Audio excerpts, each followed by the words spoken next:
good evening, and welcome to First Arena in Elmira, New York, as we are here for the Asian Cup. This actually was the semifinal matchup, and it was Binghamton winning in overtime over Ramapo, so certainly a lot of drama built in just with that history alone. Thank you so much for joining our broadcast here in the Nickel City Hockey Network. My name's Aaron Elpern, joined alongside by color commentator Sean McHugh.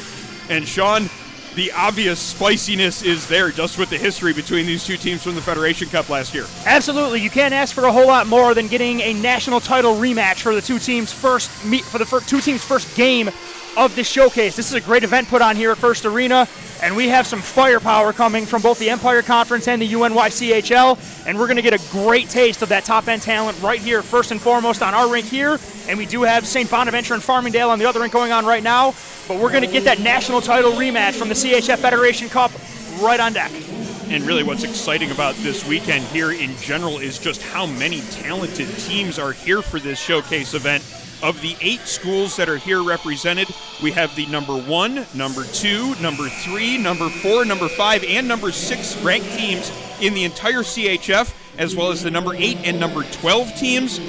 That's some pretty stacked competition when you look at it just from the national ranking system alone. And then when you throw in a little bit of history between these two teams and some history with some of the other matchups that are here this week, and really there is just some great hockey on tap, and we're certainly excited to bring you the call of this game, and excited to bring you the call of all of these games all weekend long here in the Nickel City Hockey Network. Absolutely, Aaron, and we're going to get a great taste right off the bat as well, and there's still far more talent and far more firepower coming after today. But a national title rematch is definitely not the worst way to start a showcase. Yeah, it's called a showcase, show it off. Yeah, and it's great to look at these two teams. They met in the national semifinal, as we keep mentioning, and that game was as good as you would hope for a national semifinal. Actually, last year, both of the CHF semifinal games went to overtime. It was Binghamton beating Ramapo in overtime to punch their ticket to the national title game. They were unable to win that one, though. They fell to Babson in the national title game, but they're here. Certainly an idea of what you see here with talented teams, two teams that are eager to get back to where they were a year ago at the national tournament, and they are certainly eager to prove something here, to make a statement here in this game. These are two of the top conferences in the entire CHF, and this is a chance for conference bragging rights here in Elmira. Absolutely, a chance to up your standing or your credit with the national rankings, and a chance to show off in front of some scouts and some fans. And we're getting one of the many rematches and great hockey events underway right now as CIMAC takes the face-off. And we are underway here from First Arena in Elmira. It is the Invitational at Elmira. Great showcase event here between the UNYCHL and the Empire Conference underway here between Binghamton and Ramapo. And the first shot in on goal, a quick opportunity there for Christopher CIMAC. Save being made by McGarry, and we have the first opportunity right off the gate, and a quick start to the game so far as get the activity with the first shot on goal, and a pretty good scoring opportunity with that first shot. Yeah, and who else but Christopher CIMAC is the one getting in tight on the goaltender and creating a high-danger scoring chance 9 seconds into the game. Great save there by the goaltender McGarry. So he's not going to be rusty. He gets tested right off the bat. Ramapo winning the faceoff in their own zone as we're about 10 seconds into the action here from First Arena in Elmira. Loose puck in the neutral zone, picked up by Roll, and here come the Binghamton Bearcats yet again. This is Usinski in the far corner, looking to get that pass out in front, just a little bit behind his intended target. However, it's Max Clares at the point picking it up, trying to get a shot through traffic. That hit a body, but it's going to be Binghamton keeping possession here in the near side. Back to the point to Max Clares. Feeds it back down low where there's a player waiting in behind the net. That is Matthew Usinski. Now back to the point to Clares, and Binghamton putting some good pressure on here in the first 40 seconds. But an opportunity for Ramapo to counter. Great defensive play there as it was the captain, Jack O'Brien, stepping up into the neutral zone to stop that Ramapo rush. Oh, and Roll into the offensive zone. Lets a hard wrist shot go right in on McGarry. Makes another save here. A couple of saves already in the early going for McGarry. This is CIMAC there on the far side as he looks to set something up yet again here in the offensive zone for the Bearcats. Good start here for Binghamton so far as they've had a good, pretty much the balance of power there in the first shift of the game. Both teams making a couple of line changes. Puck into the Binghamton zone for the first time in this afternoon's game. Puck comes back to the point, kept in there right along the blue line by Curatalo. Eventually does come into the neutral zone. Now a battle for the loose puck right in front of our broadcast position. Eventually it comes back to the Binghamton defensemen. They go D to D, and they're quickly up ice. Into the offensive zone. Justin Franks with a nice move. Gets himself free and lets a shot go. Looks like it handcuffed McGarry a little bit. He made the save, but it wasn't sure where it was afterward. Ends up coming out to the neutral zone. Here comes Eddie Dada on the rush. Justin Franks picking up where we saw him leaving off against Cornell. Just again, scoring chance after scoring chance. That's pretty much what he does pretty much every time we've seen him in action. The big right winger there from Binghamton, number 13, certainly a player to keep an eye on. But Binghamton has a lot of players to keep an eye on. That's what makes them such a dangerous team. It is the balance in that lineup. We have a whistle being blown here as looks like the net is off of its moorings. Both the teams going to take advantage of this chance to make a couple of changes and have a stoppage here. 2 minutes exactly into the action in period number 1. Still no score yet here between Ramapo and Binghamton. And goaltender Max Adwar makes his first, gets tested for the first time today, makes a really nice shoulder save to drive the puck out of play. For the first time in this first period, early into the game, even though we're 2 minutes in, we're going to see Ramapo get set up in the offensive zone. Ramapo winning that faceoff, but some pressure there. Binghamton getting the change as Ramapo dumps it back into the offensive zone. Puck here in the Binghamton zone as the Bearcats try to break it out on the near side. Sent right back in, however, is Ramapo doing a decent job here on this shift of putting some pressure on there low in the offensive zone. Cycling it down low, and a wraparound attempt almost got past the goaltender Bloodgood. Good save there on that play as it was Trent Charlie making that wraparound attempt. Here's a breakout here for Binghamton. Off the post, that was Sutter with the opportunity in tight, went to the backhand. Got it past the goaltender. McGarry just couldn't beat the iron there as another opportunity for Binghamton there in transition this time. Puck on the far side. This is McKendry with it. Feeds it behind the net. Quickly back out in front. McKendry has it again. Backhand pass to the point. Shot there from distance. Goes just wide. Kept in here at the far point. That's Henderson doing a good job with some pressure on him to make sure it stays in the zone. Ramapo player, though, picking it up, finally getting it cleared into center ice. But again, it's going to be a Binghamton player finding it there. In this case, it's Hugh White starting the breakout from the neutral zone again. Up ice to Sutter. Now another opportunity. Shot in on goal. Stick save made by McGarry as it's Binghamton showing the early pressure here in this game. They've had a pretty 3 minutes and change. Now looking to get a little bit of a counter. I mean, Binghamton is just snapping that puck D to D and up ice right there. I mean, when you pass like this, it's very, very hard to slow them down. Ramapo finally gets in a passing lane on a breakout attempt. Unfortunately, it comes right to a Binghamton player, and the defenseman Jack O'Brien gets it into the offensive zone. Some pressure being put on there by Sam Hamlet. Ramapo getting it away from that pressure and starting the breakout up the right side, but a player getting in the way there. That's Cullen making the interception.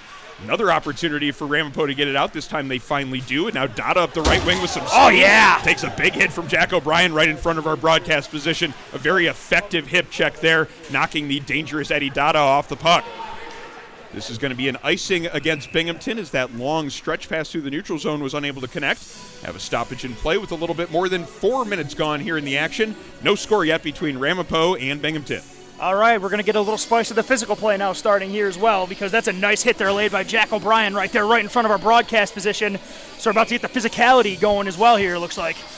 And that was a perfectly timed hit, because if he doesn't make that contact efficiently there along the boards, Dada's past him and with a head of steam into the offensive zone. And that's not somebody you want to let go unscathed either. If Dada gets by him, that's big trouble for Binghamton. That was one of the most dangerous players we saw from Ramapo last year during the CHF Federation Cup.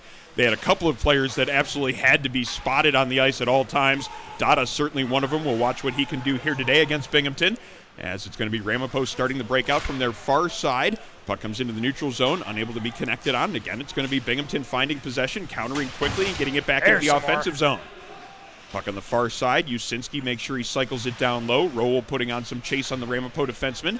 Comes up the far boards, and another good pinch there on the far side. Simak coming off the bench, creating a loose puck, and now he's got it there in the far corner.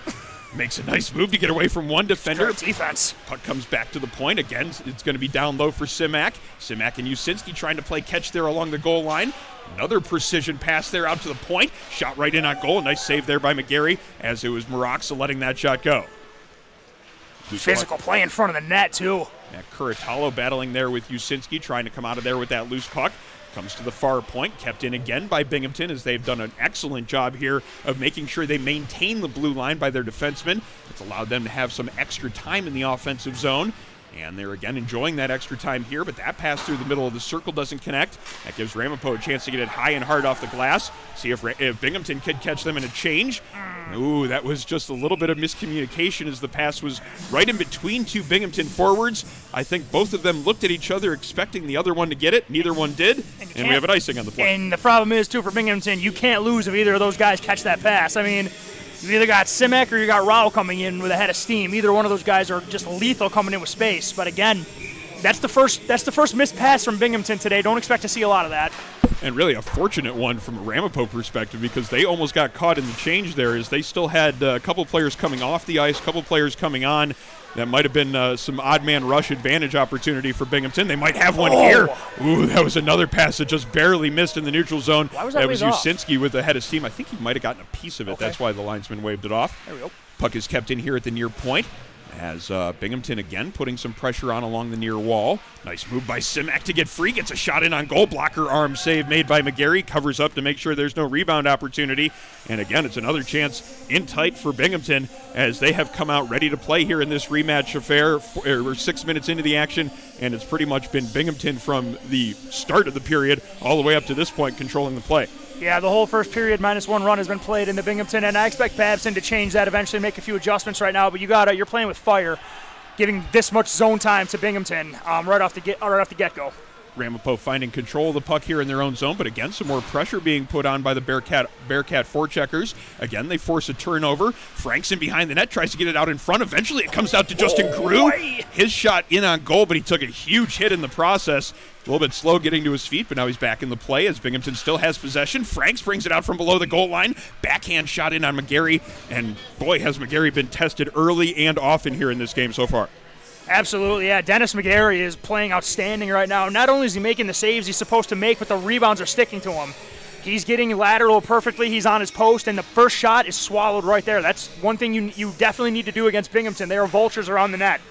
You cannot give them second and third chances. McGarry so far doing a good job of making sure those second and third chances don't happen. Oh!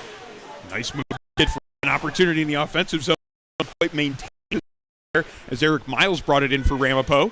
Binghamton finding possession here down low. Now they're starting it up the near side. Jack O'Brien connects on a pass. He's got Frank speeding into the offensive zone. Draws a penalty on the play. Still gets the shot away. Save made by McGarry with the right pad. A hooking call is signaled.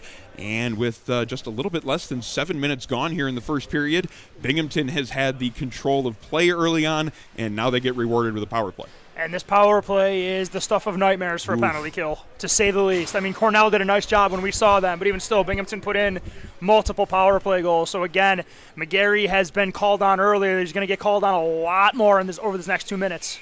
Precision passing, especially the cross-ice looks. Binghamton is excellent at connecting on those on their power play. Let's see how they can get set up and how Ramapo defends them. Quick passes there from the side to the slot, right in on goal as Roll let the shot go. There's a perfect example of some of the passing they're capable of. Simak shot from the point, gets through traffic. There's a rebound opportunity there. Yusinski looked like he had a glorious shot from the far side. Looked like he just missed the net on it. Back to the point to Simak. Down low to Yusinski. One touch in on goal. Little redirection shot. Very nice play there. Good save again by McGarry. The net comes off in the process. So 30 seconds into this penalty kill, Ramapo's going to have to deal with a defensive zone draw here. And again, when we talk about how lethal the Binghamton power play is, well, when you can snap the puck around the zone as quickly and with the precision these Bearcats can, you just got to play a tight box and make sure your goalie sees everything. Because if you get caught moving that one time, or just ask Ovechkin, you get him moving, you hit that shot off the dot, it's lethal every single time. The goalie can know what's coming, doesn't matter. Setting it up again, and then get that opportunity in front of the net. Loose puck there in the slot. They just couldn't find control of it to put it home. Justin Franks looked like he had a perfect opportunity, and then McGarry made another save there in the aftermath. Yusinski here at the midpoint. One-time shot set up there for Simak. That one, again, doesn't get through the netminder McGarry. A minute gone here in the power play as Simak, with a little bit of a mishandle there along the blue line, allows the puck to come into the neutral zone. He is playing fire right now, but almost a chance for Moskal there, shorthanded. Eventually, Moskal does create that loose puck. Gets it sent the length of the ice. Now 45 seconds remaining on the Ramapo penalty. One of the rare times you're going to see Christopher Simek get frustrated with a defenseman, and that's not a criticism of him. Number 16 for Ramapo, that was Thomas Moskal, was just in his pocket, just abusing him until he got that puck off of him. Great defense by the forward for Ramapo. Again, Binghamton, though, gets it up ice, and they get their power play set up. Having a little bit of difficulty keeping it set up, though. Some good penalty killing being done there, as that was number 9, Trent Shanley, doing some good work there on the defensive end. He's the leading scorer for the Roadrunners. Also, clearly is relied on to provide some defense killing penalties.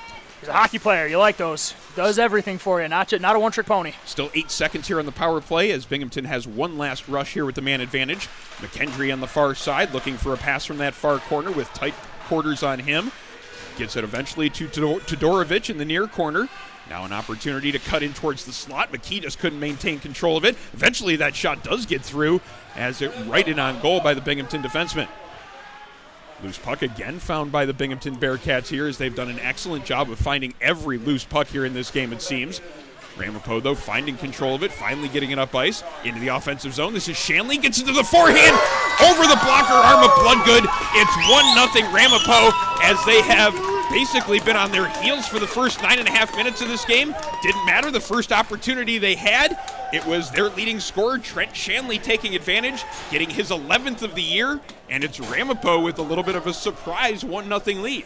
Well, if one guy's going to break a tie right there after being hemmed in their own end, it's going to be Shanley. He gets the puck on his right wing, and he kind of gets the defender chopping his feet too much, and then he hits the gas and blows by him, gets the goaltender Bloodgood to drop his blocker shoulder, and then he goes right over the top right there. That's a goal scorer's goal right there. And after all the momentum was gathered by Binghamton, Ramapo rips it right out of there and gets the 1-0 lead. Puck is going to be picked up right there by Binghamton, looking to circle it around, and they're going to try to lead the breakout here. Approaching the 10-minute mark of period number 1. Ramapo Holmes with another opportunity there in tight. Eddie Dada just fanning on that shot. Maybe a little bit of momentum being gathered here by Ramapo from that first goal as they have their most sustained time in the offensive zone here. And it's another opportunity. Puck comes quickly out into the slot, and the shot is ripped home by Rory Maurer. It is 2-0 Ramapo. As we are just shy of the 10-minute mark of the first period, 2 goals in quick succession, and the script has been flipped here very quickly.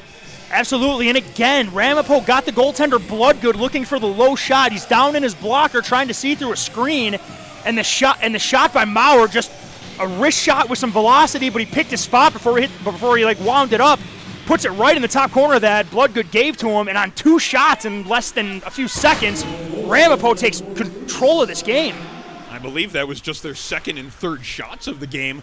They both get past Bloodgood, and now it's the 2-0 lead, but another answer immediately in the aftermath, not even 20 seconds later, and it's Matthew Usinski getting on the board. Binghamton striking back in a hurry. This one could be the type of game that really tests the scorekeeper's fingers. Absolutely, and we're used to seeing this with Binghamton as well. Goals on goals on goals right there. And again, Usinski, after he misses the wide open net on the backdoor pass down the goal line, he puts one in, and Binghamton cuts this lead in half. And again, off we go, Aaron, off to the races. It seems like every time we see Binghamton, we get these track meet style games. We saw them against Cornell. They scored twice in 14 seconds in the second period of that game, and then twice in 30 seconds in the third period. Let's see if they can get another one right on top of that first one they got, just like Ramapo did to them about a minute before that. Both teams got their legs all of a sudden, though. Not that Binghamton didn't, but Ramapo's got some speed right now. I mean, 2 goals in quick succession will do that for you, but it looks like the gears have been thrown into third gear now. Seems that both teams got a little bit of a jolt from that first goal of the game. See if the pace picks up and continues to be the action that we've seen for the last couple of minutes. Loose puck sent into the offensive zone as it's Usinski taking a bump before heading to the bench. Ramapo starting their breakout here on the near side. Good play, though, by Max Clares to get into that passing lane and intercept that pass. Intercepts another one and carries it across the blue line. Clares stopping on that far wall, looking for a pass. He's got a man right on him. My God, is he strong. Down to the corner, he's got 3 men on him, and eventually, though, he's the one that comes out of there with the puck, gets that shot right in on goal. Kind of a quick one McGarry had to be careful with because that could have caught him off guard. McKee here in the neutral zone. Pass up to the blue line to Justin Franks, just barely in on sides. Here come the Roadrunners in transition as Moskal waiting for the puck on that far side after it's rimmed around behind the net. Ramapo establishing that zone presence now. Shot coming in from the point. Great play by Justin Franks as he left his feet to block that one, sliding through the middle of the slot. Justin Franks not only showing the offense, but also showing a little bit of defense there as he made a nice defensive play. Franks now down low with a great opportunity as Justin Gruce set him up for a little one-touch shot there, just barely missing that far post. Oh, Binghamton loves that set play. You know, the look like the goaltender like they're going to shoot it and slip one by him. Binghamton's real good at that play. You're going to see that again today, at least a couple more times. Kuratalo keeping it in here at the point, now engaged in a one-on-one battle. Eventually, though, McKendry gets it away from him and feeds it through the neutral zone. Heading back there to pick it up and start the breakout is Rory Maurer. Doesn't connect on that pass, and now a battle on the far wall. It's won by McKendry, and he sends a backhand in behind the net. And now it's going to be Kuratalo regrouping here in the near corner, trying to start the breakout again. First pass connects, but Maurer with 2 men on him. And again, McKendry keeping it in. Chance for Binghamton in front of the net. Loose puck there. Eventually comes out to Sutter, and he's got to settle it down there in the corner. Puck comes across the slot. Todorovic there in the far corner, now with a man on him. Tries to get away from him and does get himself a little bit of space. Tries to feed that pass out in front. Just couldn't quite get it to Sutter. Comes back to the point. Now that shot through traffic. That one gets redirected, just barely missing the post. And now we have a whistle being blown. It looks like we have a penalty being called behind the play, as it is the neutral zone referee signaling the call, and I believe this one is going to go against the Ramapo Roadrunners as he's pulling a player in off the bench to serve the penalty. Oh, tried to get away with it. That's Eddie Dada. It looks like that's going to be heading to the box. Actually, he's just there for a conversation, whether or not he took the penalty or the other player that is there. It looks like it's going to be Shanley that is charged with this penalty, as a couple of players there having the discussion about the call, but it's going to be another opportunity on the power play for Binghamton. The first one, they certainly got set up nicely. They couldn't really do a whole lot with the setup, but that's kind of what sparked the 3-goal outburst here right after that power play, Sean. Oh, absolutely. You could have gained a lot of momentum for the way Binghamton played their power play. The problem was they lost track of Ramapo's leading scorer and got smoked for a goal right after it ended. So be on the lookout for Binghamton to maintain a strong power play, but also at the same time, Ramapo's been aggressive on the point, man. You got to take care of the puck when it's at your blue line. This is one of those point men to keep an eye on. Of course, Max Clares again feeds that pass in behind the net. And Binghamton now working it around the perimeter. Simak up top, finds Usinski on the far side. Shot gets through the goaltender, McGarry. And it's 2-2 as Binghamton strikes on the power play. Well, I think Usinski got mad at the open net he missed down low, because on 2 shots, 2 goals. One he misses. This one he just overpowers the goaltender, McGarry. Just puts a hard wrist shot on him, hits him up high and gets through him. And just like that, Binghamton doing as Binghamton does. They go down by 2, they get it tied. So now, both teams have thrown a couple haymakers, landed a couple bombs. So now we're going to see if Ramapo starts swinging back right here. So 2 goals by Usinski, bringing the Binghamton Bearcats even here in this game. It looked like it was going to be Ramapo seizing control after they had kind of, as we said, been on their heels for the first part of this game. Wasn't exactly the case, though, as Binghamton got that quick answer after the second Ramapo goal. And then right after that, on the power play, they get their second. Now we have a tie game. We're back where we started, but we could certainly be in for an offensive outburst here in this game, Sean. Absolutely. There's no reason to think that that's anything but likely, because both teams, Ramapo hasn't had a ton of chances, but the ones they're getting, they're putting them in. So it doesn't matter how many chances you get. It matters how many pucks you put in the net. So in Binghamton, they're getting chances by volume. So it's quality versus quantity right now. An icing against Ramapo is called, so with 6:18 to go in period number 1, we get an offensive zone faceoff here for the Bearcats. See whether or not they can gain control off of this draw and establish more zone time. They've done an excellent job throughout this contest of having time in the offensive zone. Ramapo, however, in this case, wins that draw, and they start the breakout here up the near side. Maurer, one of the goal scorers for the Roadrunners, dumps it into the offensive zone. Shanley putting some pressure on. Maurer now with the puck on his stick here again in the near corner. Back to the point. Defenseman looking for a lane. Just decides to go cross ice with it. Shot taken from there. Right in on goal by Rick Kimball. Save made by Bloodgood. As the puck comes back into the neutral zone, and Waldron moves it up ice. Gets it to Maurer, and he dumps it in quickly as we approach 5:45 to play here in period number 1. Puck comes up the far wall. Some pressure being put on the player there. See if Binghamton can get out of the zone. They are able to, but it's because of a hooking call that's being made here.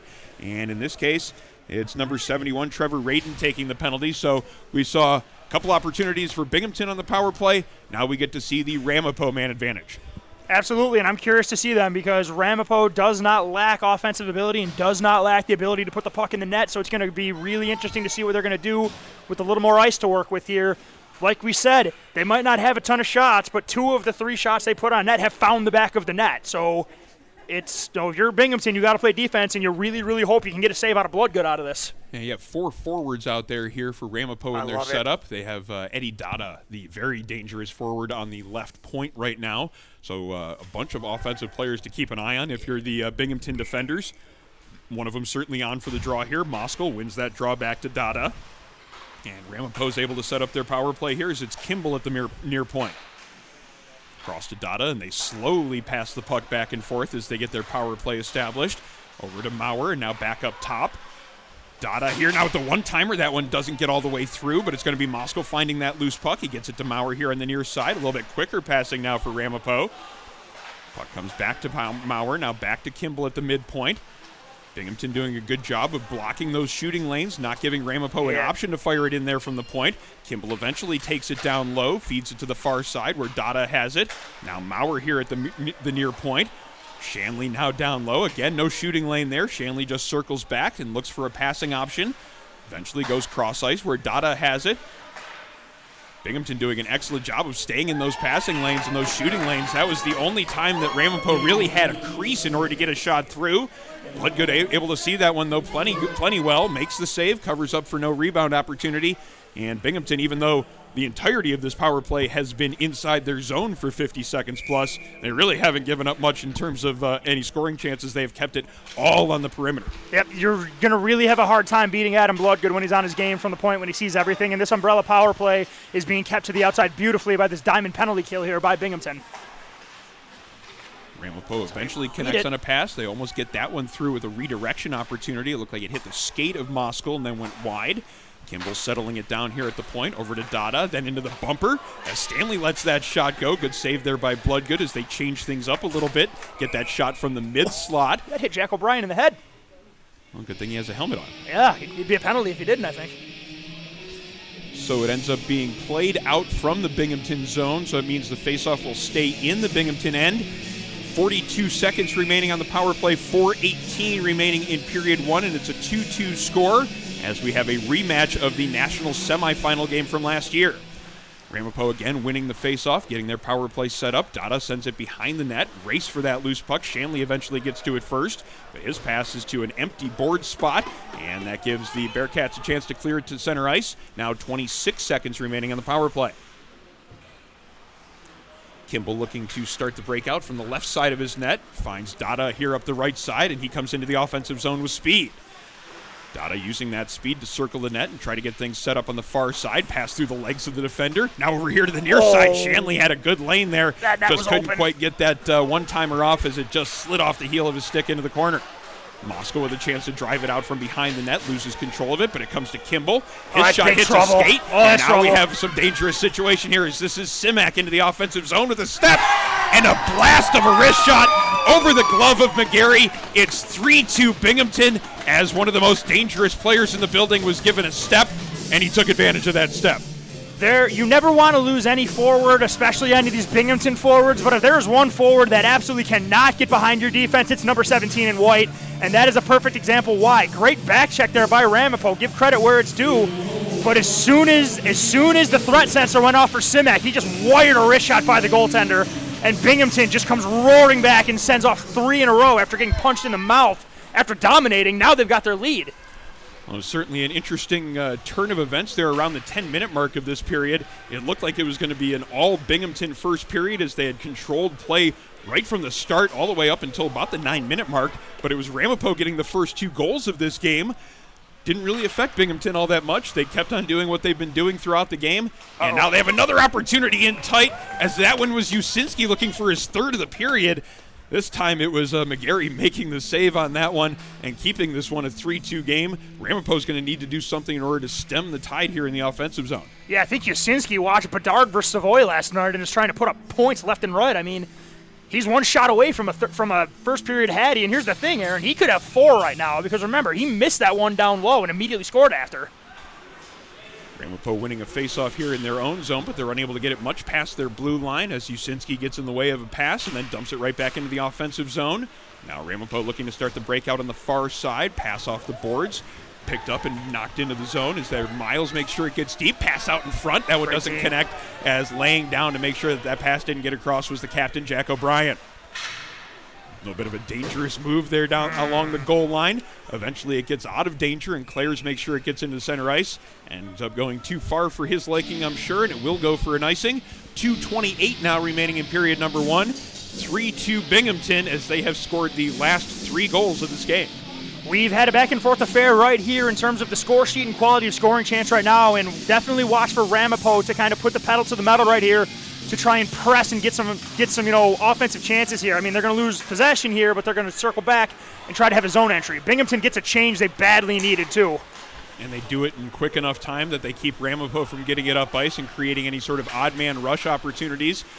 They do seem to manage to get control of it and set up some offensive zone time, but they can't control it as it comes out to the near side, and Binghamton gets it to center ice.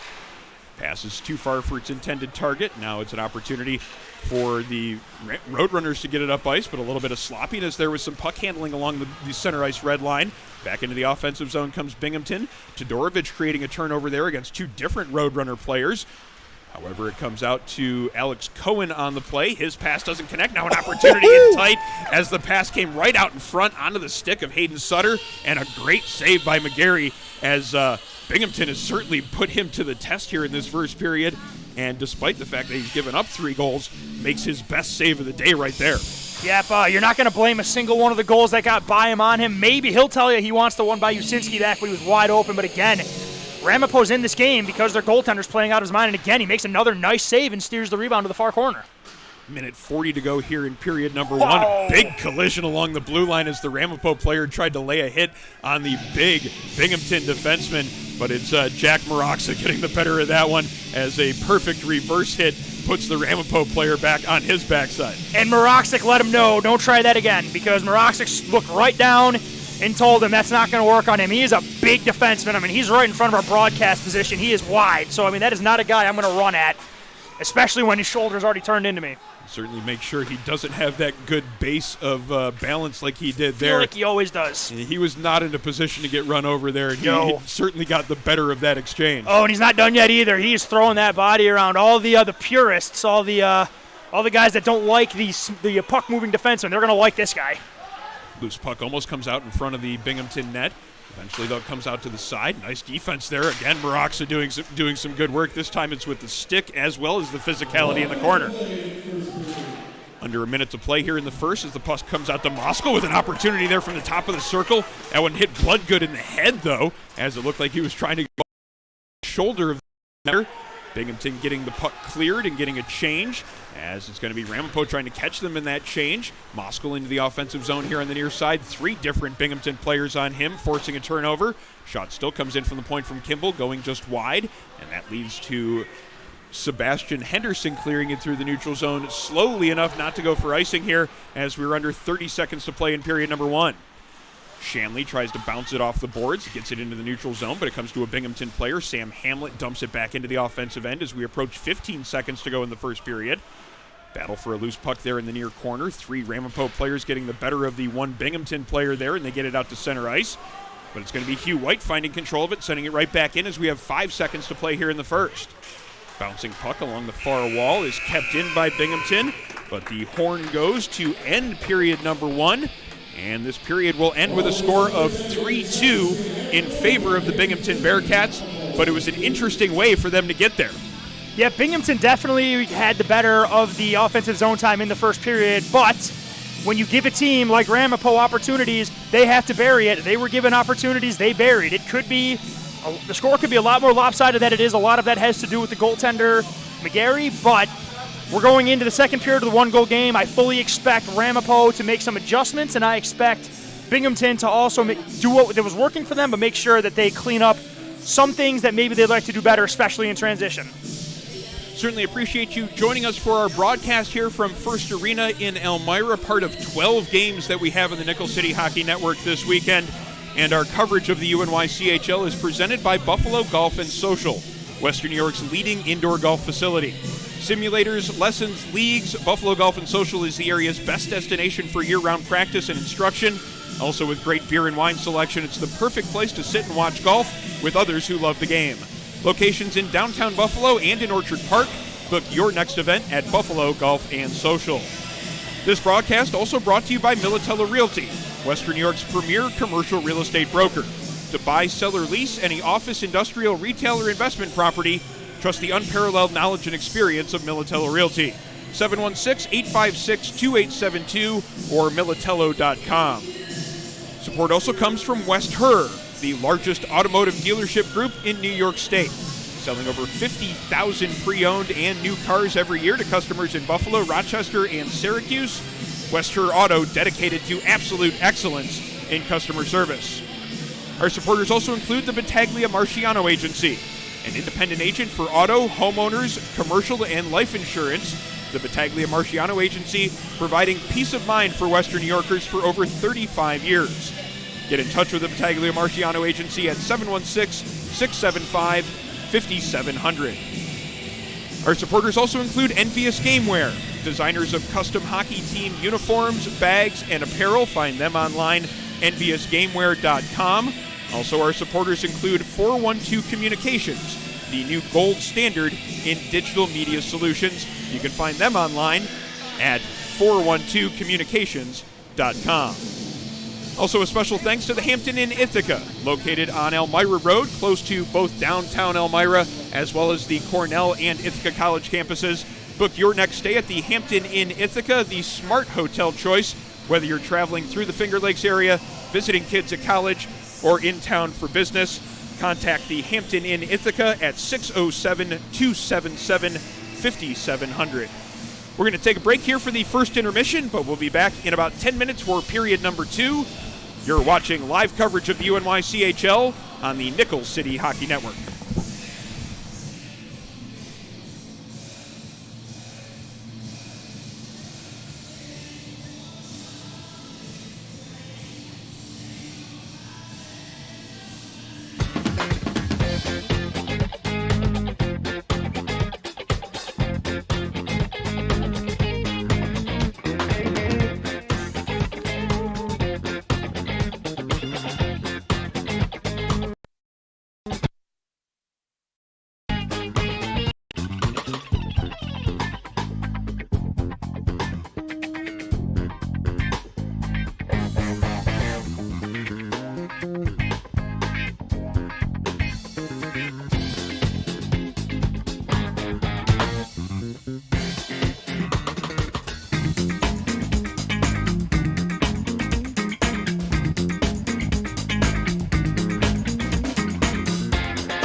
I created Buffalo Golf and Social for one reason: to create a space that's different and unique from any other golf facility you've ever been to.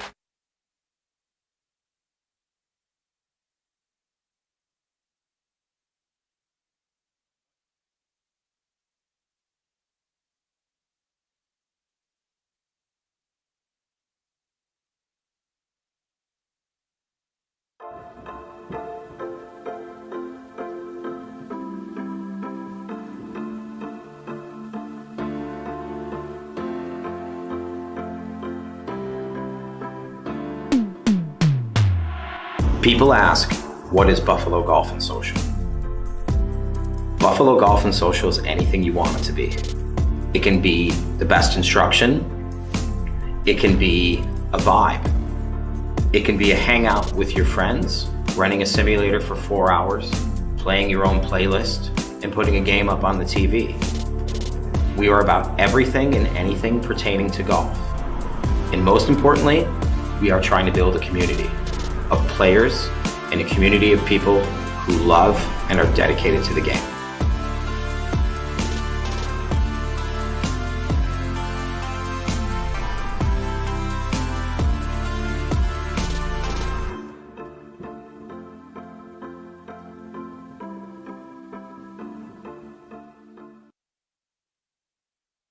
Bridges have connected people for centuries. When it comes to helping small businesses build bridges with the people they serve, there's a new gold standard. 412 Communications offers a uniquely comprehensive array of media solutions to help your brand establish and maintain strong, lasting connections with your clientele.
And welcome back to First Arena in Elmira as we are set for second period play between the Binghamton Bearcats and the Ramapo Roadrunners. It's a 3-2 game after 20 minutes of play.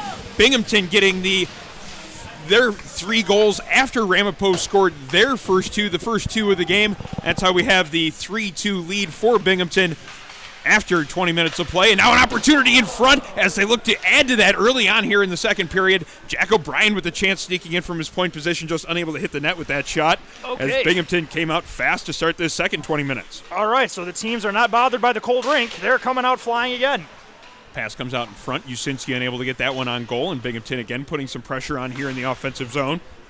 They did a very good job of that in the first period, and in this case they have forced Ramapo into an icing. We're just about 35 seconds into period number 2. 3-2 is our score. It took about 9 minutes in the first period to get the first goal, but then they came fast and furious as it was Ramapo getting the first 2, Binghamton scoring the next 3 goals in the period, as it appears we might have a track meet on our hands here today, as this is a rematch of the national semifinal game last year. Binghamton won that one in overtime. Again, looking to repeat that feat here today at the Invitational at Elmira.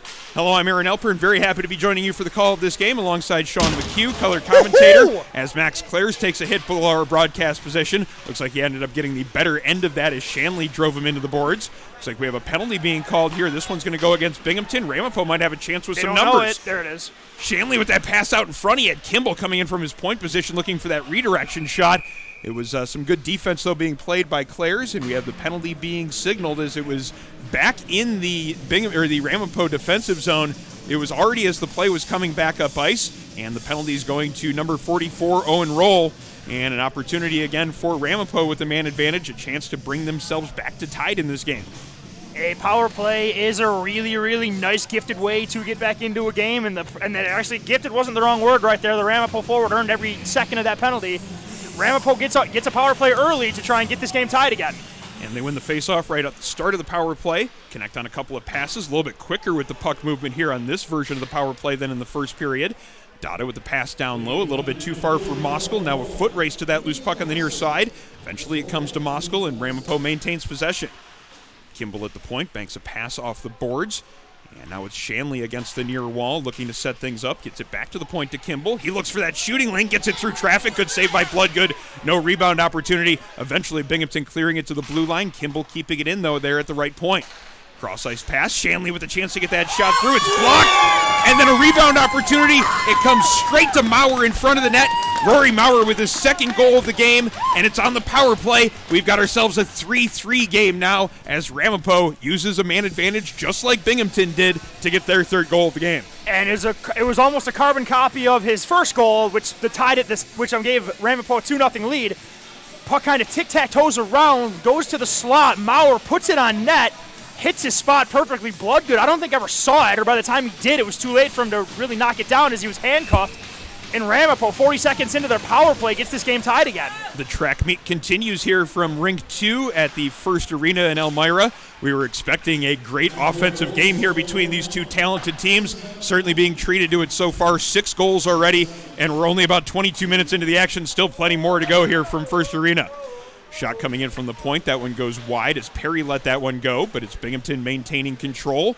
This is the big forward, Justin Franks, getting it back to the point. Actually, it's McHenry with it there. He tries to get that shot through. A good block in front of the net, but Binghamton maintaining possession. High to low, and now it's going to be McHenry with a cross-ice pass. He had Sutter there on the far post. Just couldn't quite corral that pass as he had a man right on him. This again. The net coming off the moorings here on the near side. Is it us? It might be. It seems that wherever Sean and I go to call hockey games, we have the net to our right always comes off the moorings. Always the net to our right that comes off the moorings. Maybe it's us, or maybe it's just an epidemic here of loose pegs. I don't know whatever it is, but I'm over it with these nets. 17:37 to go in the second period. Face-off in the Ramapo zone. Roadrunners winning the draw, and they get it out of the zone. Eddie Dada quickly into the offensive end. He's on his backhand. He circles here in the near corner. It's that pass out in front. He's got a man in the slot. It's Curatalo it's Peter Pasquiel finding control of that one. Settles it down, dusts it off, and fires a quick shot. This one gets past Bloodgood, and Ramapo flipping the script here. They had the early 2-0 lead. Binghamton came back with 3 of their own. Ramapo has the lead back here in the second.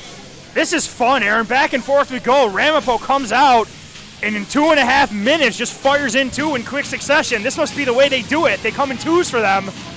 Ramapo again jumps out and gets the first 2 goals immediately. Didn't take half the period.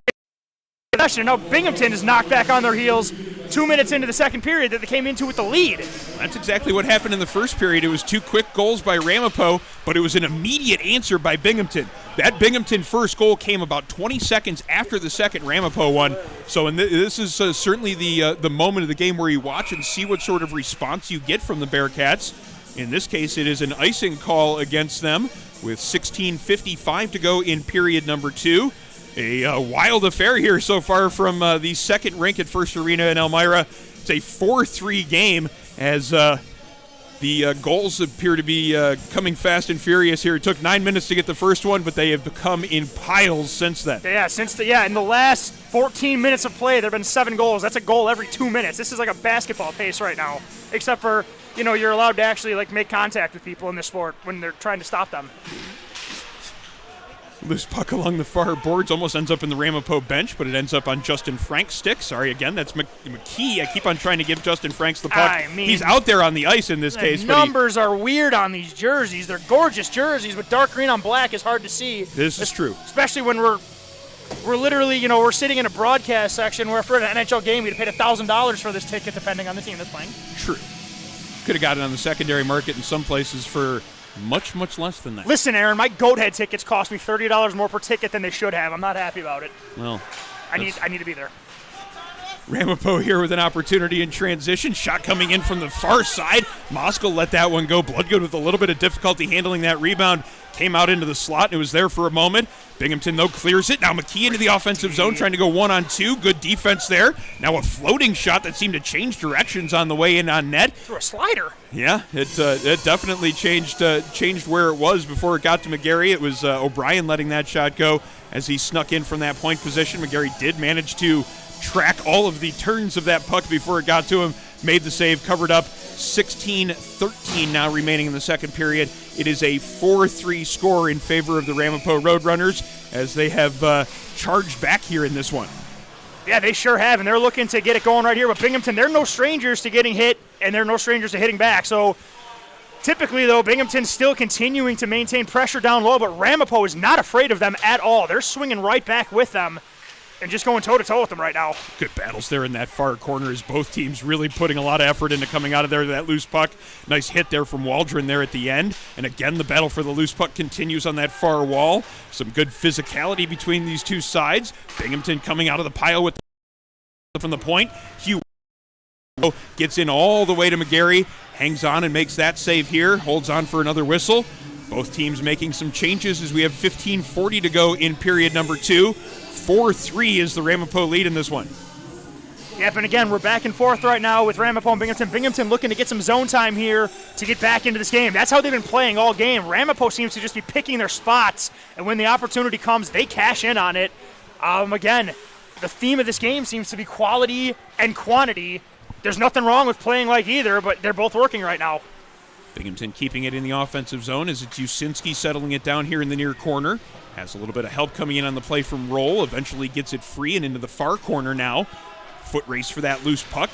Both players from each side getting to it at the same time. Binghamton wins that battle for it. Shot coming in. Got by him. One-timer and a broken stick from Simak. He didn't realize it got past the netminder. He still doesn't. He doesn't know what's going on. He was too worried about the stick that broke on the shot, and that little bit of a change-up because of the broken stick ends up resulting in the fourth goal for Binghamton. And a weird one at that, as Christopher Simak, he scores a lot of goals, and I'm not sure he's probably scored a lot just like that one. That's the most expensive goal he's ever scored because that's a $250 stick that just blew up. I'm not even going to blame the goaltender right there. You see Simak winding up for a one-timer, and you're ready for a bomb to hit you, and then he hits him with like an ethos pitch, and it slides right through his leg. That is going to be the first goal that McGarry's going to want back for sure. But at the same time, you cannot, I don't care if you're fans or not, you cannot leave Christopher Simak open on the dot like that. You are playing with fire doing that. All right, so a 4-4 hockey game now. As it appears we're going to have as many lead changes as possible here in this one. Binghamton now looking to work the puck out of their own zone. They connect on a pass, but a battle for a loose puck. Ramapo doing a good job of getting that puck free from the Binghamton player. Comes out the near side, though. Perry has some room to get it up ice. Into the center ice area, now Todorovic into the offensive zone. Lets a shot go from distance, easily handled by McGarry, but Todorovic has the rebound, feeds that one in front, into a dangerous area right in front of the crease, a little bit of a bouncing puck. McGarry, though, was the only one that was there waiting for it, scooped it up with the glove hand, held on for a whistle. We have 14:21 to go in period number 2, and this is one of those games where you don't want to get up for a drink because you might miss a goal or maybe even 2 or 3. I'm not moving. I'm not moving at all right now. And it's You're cold not allowed in here. to. Well, I'm not moving. No, literally, as in I'm not moving except for my head. Also because I can't, because I'm stuck, because it's cold. But still, if you blink, you might miss 2 goals here. Puck here in the offensive zone as Justin Grew creates a turnover there. Curatalo, though, getting it away from Grew and starting the breakout up the near side. Shanley trying to get it past Clares, eventually gets it out to center ice, but it's going to be McKee finding it first. Now he has to battle against 2 different road runners, and Moskal gets it into the offensive zone. Now puts some pressure on O'Brien. Puck on the far side, 2 Ramapo players there, putting a nice little bit of a trap move on that breakout attempt. They keep it in the offensive zone, and now Moskal has control of it, battling against the defenseman Clares. That's a good one-on-one battle there. 2 strong players, both strong in their stick. Max Clares getting the better of that one. Gets it up to Franks, and now Franks with an opportunity in tight. Ended up taking a hook on that play. That's the only thing that kept him from having a glorious scoring opportunity. Going to be a power play, though, coming up for Binghamton. And with 13:33 to go in period number 2, just another chance for them to add to the totals here in this game. This has gotten into full track meet status, and at this point it's going to be whichever side can do a better job of just ramping up the defense a little bit here in this game. That's the side that might have the advantage. Absolutely, and on that play right there, again, Franks, just a big, powerful, skilled forward.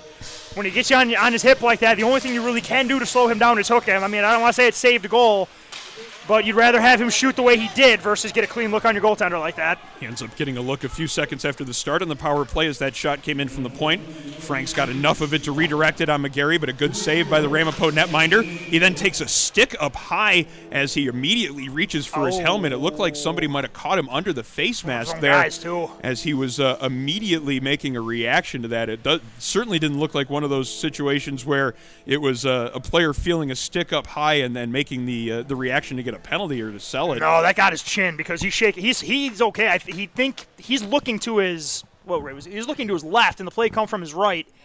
And I think just guys got tied up and he caught it in the chin. I have a lot of goalie friends. They call that chin music. I think that's what he got right there. If that's not what chin music is, I'm not a goalie, so don't yell at me, for goalie friends. I thought it was a baseball term. I've heard goalies refer to a shot to the chin as chin music as well as a high inside pitch in baseball. Fair enough. I'm not up in my goaltender lingo. No, like I said, I need to talk to more goaltenders. I'm not going to name the goalie, Nate, that told me that. But if the guy I'm not going to name, Nate, is wrong, then it's on him. Looks like McGarry's okay, though. Maybe a little bit more stunned than anything when you get a stick up under the mask like that. It's certainly never something you would expect. No. So we continue here with 1:41 to go on the Binghamton power play. A little bit more than 13 minutes to go in period number 2. Still a 4-4 game, wildly entertaining here from the rec rink at First Arena. Binghamton power play continuing as Clares brings it into the offensive zone, sends it around behind the net where Simak's waiting for it on the near side. Has a little bit of room to work, stops and starts, and then feeds that pass across, just a little bit behind Franks, who might not have been looking for it, coming quickly across the crease. Pass across to Simak here on the near point. Changing spots with Usinski, lets that shot through. There's a rebound opportunity. McGarry made the first save, and it was unable to get to that second opportunity was McKee. Shot from Usinski. That one goes high and wide. Now an opportunity shorthanded. Shanley with the step on the defender. In on the forehand. Tries to feed it through the 5-hole. Good back check as well. Bloodgood making the save as the forward coming back there hard on that play to just put a little bit of a disruption on that move. Almost a nice move there just inside the blue line by Binghamton. Ramapo's in attack mode right now on this penalty kill. Both of their forwards are in the neutral zone trying to attack the puck. That's the risk you take, though. Clares into the offensive end, maybe some numbers down low. The shot misses just wide. Kept in on the far side by McKee. He gets it down to the half wall to Todorovic. Todorovic now just inside the blue line, keeping it in. Lets that hard wrist shot go. Blocker save made by McGarry. 25 seconds left in the power play. Max Clares lets a wrist shot go. That one hits a body on its way through. Goes up and out of play into the protective netting. 22 seconds now remaining on the power play. Just under 12 minutes to go in the period. Yes, and again, Binghamton, after getting, hit in the mouth a little bit and losing their lead, they get it right back and right back to where we're going. But here's the difference. Ramapo, not to say they were playing soft or anything, they have sent they have sent more forwards into the attack zone to try and force neutral zone turnovers, and it's worked to start this period. Binghamton still with 14 seconds left on their power play. Passes fanned on there along the blue line. Almost dangerous there as Moscow was in close proximity looking for that loose puck. One last chance to carry it into the offensive zone with the man advantage as Grew dumps it in here on the near side. Penalty is released. Ramapo back at full strength as Binghamton keeps it in here in the offensive zone.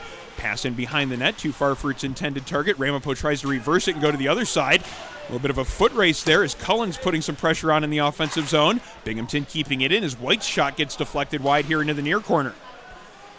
Ramapo now trying that breakout on the far side. Again, that pass doesn't connect, and again Binghamton keeps it in. This is McKee down low putting some pressure on. Curatalo eventually picks it up, gets it away from that pressure, and Maurer sending it the length of the ice. This one's going to go for icing, though, as it bounces into the Ramapo zone, or into the Ramapo offensive zone, and you get a tired bunch of Roadrunner players here that are going to be stuck on the ice for this faceoff in their own end.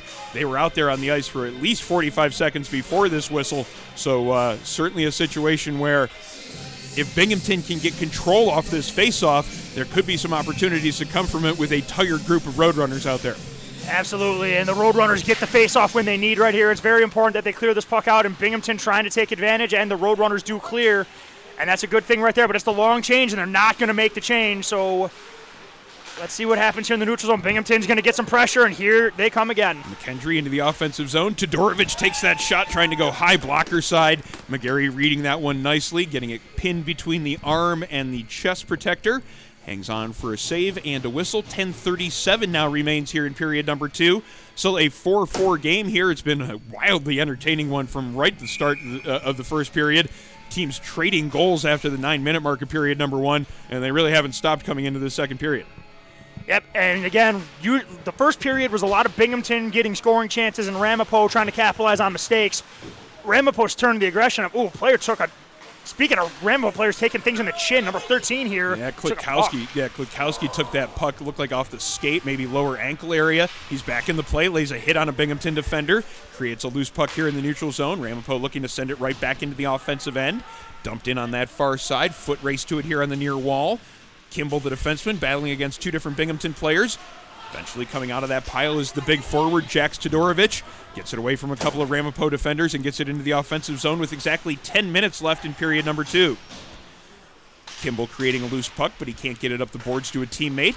And now it's kept in. Cullen unable to keep control of it there as now Shanley carries it up the near side. Flips it up almost over the glass and out of play, but it stays just inside play and now inside the Binghamton zone. Max Clares with a rare turnover there as he gets his pocket picked. And now Ramapo with a chance to set up there on the far side. Puck is sent down low as Shanley finds a passing target there into the corner. Dada over there to provide some support, but it's going to be Max Clares picking it up for Binghamton. Tries to just cycle it out of the zone there, ringing it around the glass. It ends up going a little bit too high for his liking. Ends up in the protective netting. So a stoppage with 9:26 to go in a 4-4 game here in period number 2. Maybe a little bit of an opportunity for us to catch our breath over the last 2 or 3 minutes, but I'd anticipate more goal scoring coming up at any moment now. It was we've already had, how many goals did we have coming into this period? We had 5 coming into this period. We got 4 more. Or 3 more. Yeah, your math needed to be a little bit worked on there. I did not go to Bonaventure to study math, so I don't want to hear it. Puck being played here in the offensive zone by Ramapo. We approach 9 minutes to go here in the second period. Loose puck in the near corner. Moskal getting it away from one man. Gets knocked down on the play, but it's going to be Ramapo keeping possession. It comes out to the point. Pasquill keeping it down low into the offensive zone. Ends up going up and out of play, though, as both teams were battling for possession here along the near wall. Stoppage and play. 9:01 remaining in the second period. It's a 4-4 hockey game. And a lot of back-and-forth scoring here in this one. Ramapo had the early lead. Binghamton came back and scored the next 3 to take a 3-2 lead of their own. Ramapo charging right back themselves. Binghamton getting their answer. So it's a question of which team is going to grab the next little bit of momentum as they've maybe been going into that feeling out period for the last couple of minutes. Yep, and they got a hit from behind right here coming to Ramapo. The Ramapo bench does not love that call, but regardless of the disagreement, it's going to be Peter Pasquill that's going to get the penalty here. Yeah, Pasquill takes the penalty as he's now on the score sheet twice in a row. He got the last goal for the Ramapo Roadrunners. Now he takes a penalty. And with a running clock in 8:27, 8:26, the clock is not stopped here as they're looking to get the penalty time up on the board. Now they got it sorted out. Hey. As they do some work over there on the far side to make sure the clock says all of the proper things. We get started on this power play here for the Binghamton Bearcats. You're watching live coverage of the UNYCHL Invitational at Elmira here on the Nickel City Hockey Network. And our coverage of the UNYCHL is presented by Buffalo Golf and Social, Buffalo's leading indoor golf practice facility. 8:38 to go in period number 2. 2 minutes on the board for a power play for Binghamton as they try to take this lead back. It's a 4-4 hockey game. They win the draw and get their power play set up immediately. Pass to the midpoint. Simak over to Usinski. Cross ice through the slot. Shot there from Clares on the far side, just barely missing the net wide. Ends up coming back out into the neutral zone where it's going to be Simak picking it up. Tries to sidestep a defender. It ends up creating a loose puck. Sent into the offensive zone by Maurer. And the first 25 seconds have been killed off here on this power play. Slow for Binghamton. That's different. Usually they're trying to go, oh, look at this pressure here by Ramapo. That's interesting to try in a team like Binghamton, and that's, oof. Oh, 3-on-1 developing here. Opportunity in front. Tic-tac-toe passes.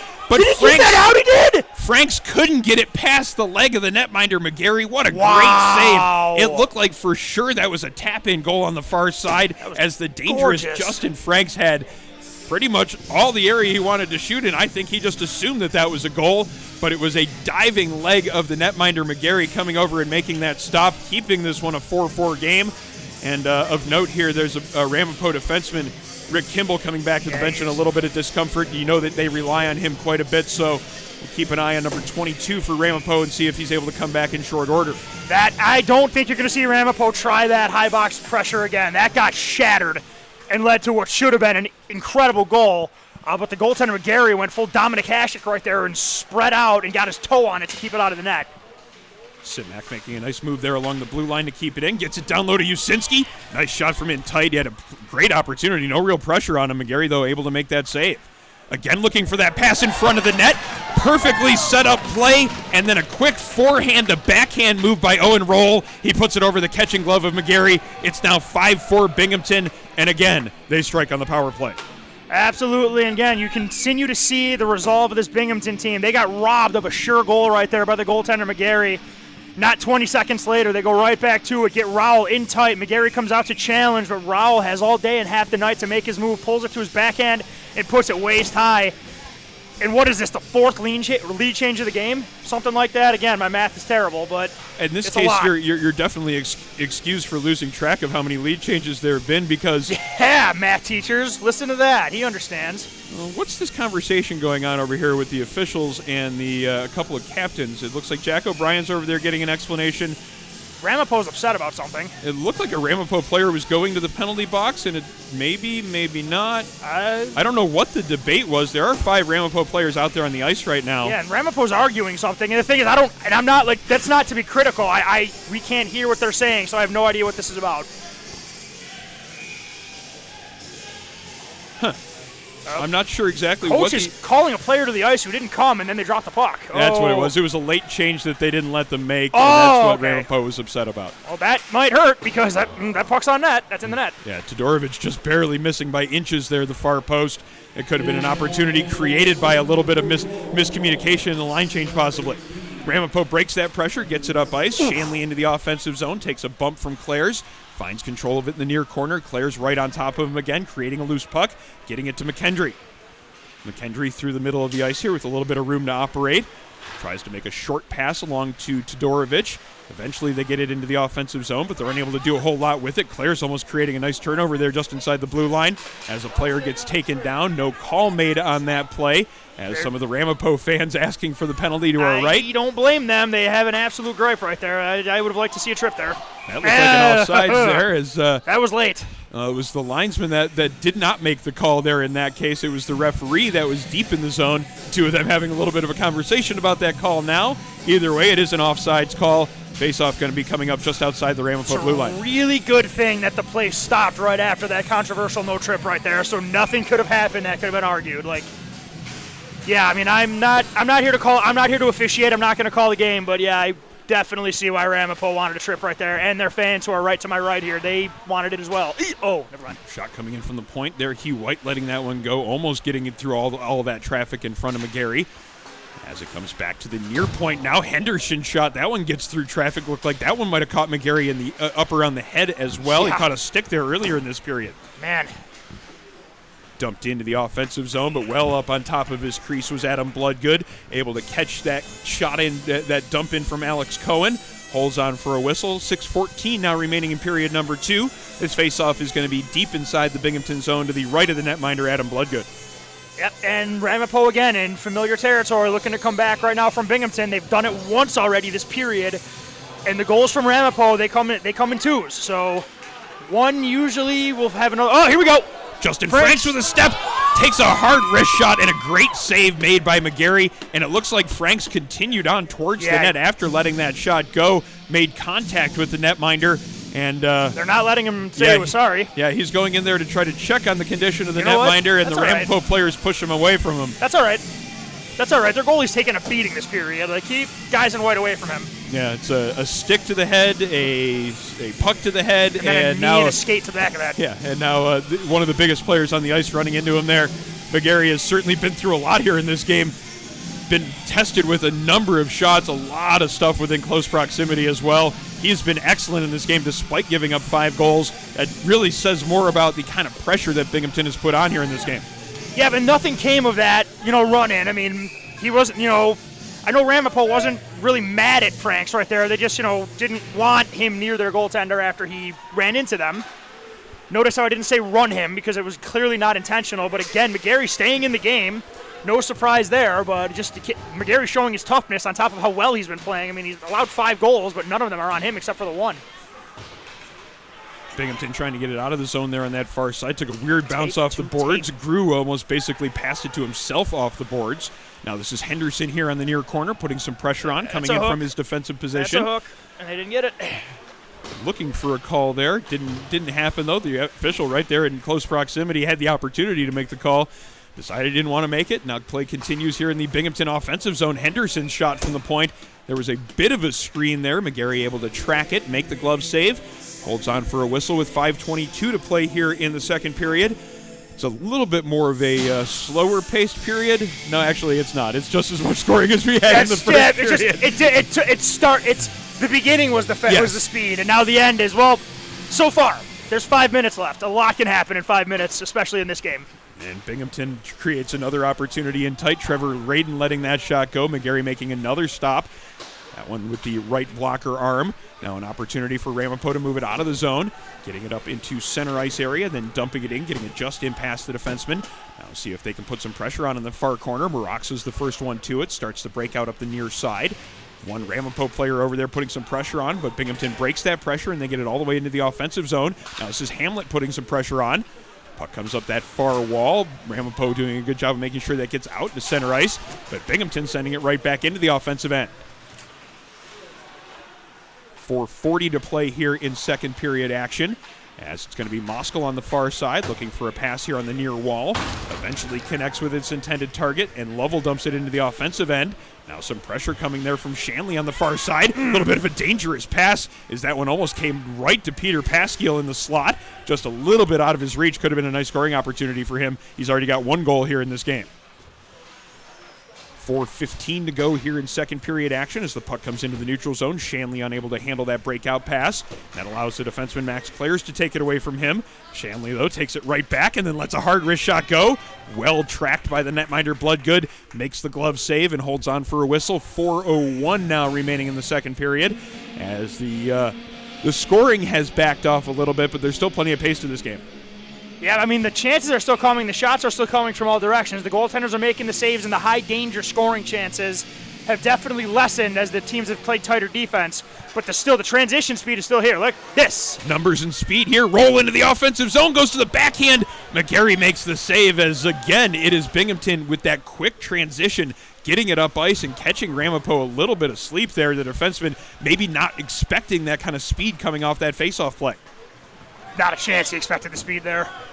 Some speed coming back in the other direction. Eddie Dada chasing it down in the offensive zone. Gets that one out in front. There's a man there looking for that rebound. Just couldn't quite settle it down to get a shot in on goal, as that was Alex Cohen looking for that rebound opportunity. 2-on-2 counter play as a great move there on the far side, as it was Simak getting free of the defender. Almost ended up being rewarded with a backhand rebound chance in tight. Max Clare's looking for that cross-ice pass. It doesn't get through the Ramapo defender. Pasquiel dumps it into the offensive zone. Now goes for a change. Just some light pressure being put on by the Roadrunners here as the puck goes off the near glass, up and out of play. As we have 3:05 remaining in the second period. It's a 5-4 Binghamton lead. Offensive zone draw coming up for Ramapo. Yep, and Ramapo again needs they need some offensive zone time, and they need some possession to try and get this game tied heading into the third period. They had a hot start to the period, but then they gave the 2 goals back. And then Binghamton's done a nice job of possessing the puck, not really grinding them down like they were in the first period, but they're playing in the Ramapo end. Maybe using a little bit more transition play in this game, in this period, than they did in the first period. They were had that zone time set up, and now here they are in transition again. That was almost a 2-on-1 setup. That was on his backhand. That pass. It was a backhand pass to the backhand, right on the tape, almost perfectly set up there as Henderson fed his man in the neutral zone. Almost another break opportunity. That could have been a 2-on-1. Yep, ratchet up the hitting now. Here it comes. Ramapo making the physical play there in the neutral zone, allowing them to come up with that loose puck and send it into the offensive zone. Not really much coming out of that, though, as this could be a 2-on-1 in the other direction. McKendry spins and feeds a pass in front, just a hair behind Jack Stodorovich as he was in the slot there. Interesting little setup there on that 2-on-1. A little bit of creativity being shown there by the Bearcats. Hugh White creating a loose puck on the far side. He tries to start the breakout up that far wall, but he's unable to get it past a Ramapo forechecker. Bearcats now starting here on the near side, getting it to the blue line, and then Henderson gets it into the neutral zone, now tries to skate it up ice himself. Feels that pressure coming towards him, so he dumps it in, now goes for a change. Ramapo might try to take advantage of this change here. Quickly up ice, Shanley with control of it there, just a little bit behind his intended target, Eddie Dada. McKee now makes a move to the forehand. Great move to get around the defenseman. Maybe just not enough room in tight to get a second move on McGarry, but great hands being shown in tight by the Binghamton forward. Here he is again. McKee with it on his forehand. Gets away from one defender, tries to get it out in front, gets his own rebound, then fires the shot in on goal. Now we have a little bit of a conversation between the players on each side as they were looking for that rebound. Not a whole lot coming out of that, as just a touch of pleasantries being exchanged. So McGarry covers that one up. 1:28 now remaining in the second period, as it is Binghamton leading this one by a 5-4 count, and they'll get an offensive zone draw here coming up. Thomas McKee on the draw. It's a big 90 seconds here for both teams right now. If you're Binghamton, you'd love to pad your lead right now, and of course, obviously, you want to get this game tied heading into the third if you're Ramapo. Binghamton keeping it in there after the face-off, and on the far side, that is McKee getting free of a couple of defenders. Makes another move and gets that shot through. It hit a stick and ended up going just wide. Some good work there. Physical play by the big forward, Thomas McKee. Puck kept in by Binghamton. They have 2 players down below the goal line. They pass it back and forth in that spot there. Puck in the feet now of Justin Franks as we have a minute left in the period. Franks again accepting a pass. Now into the slot to Grew. Good shot block there as Pasquiel made sure he got in the way of that one.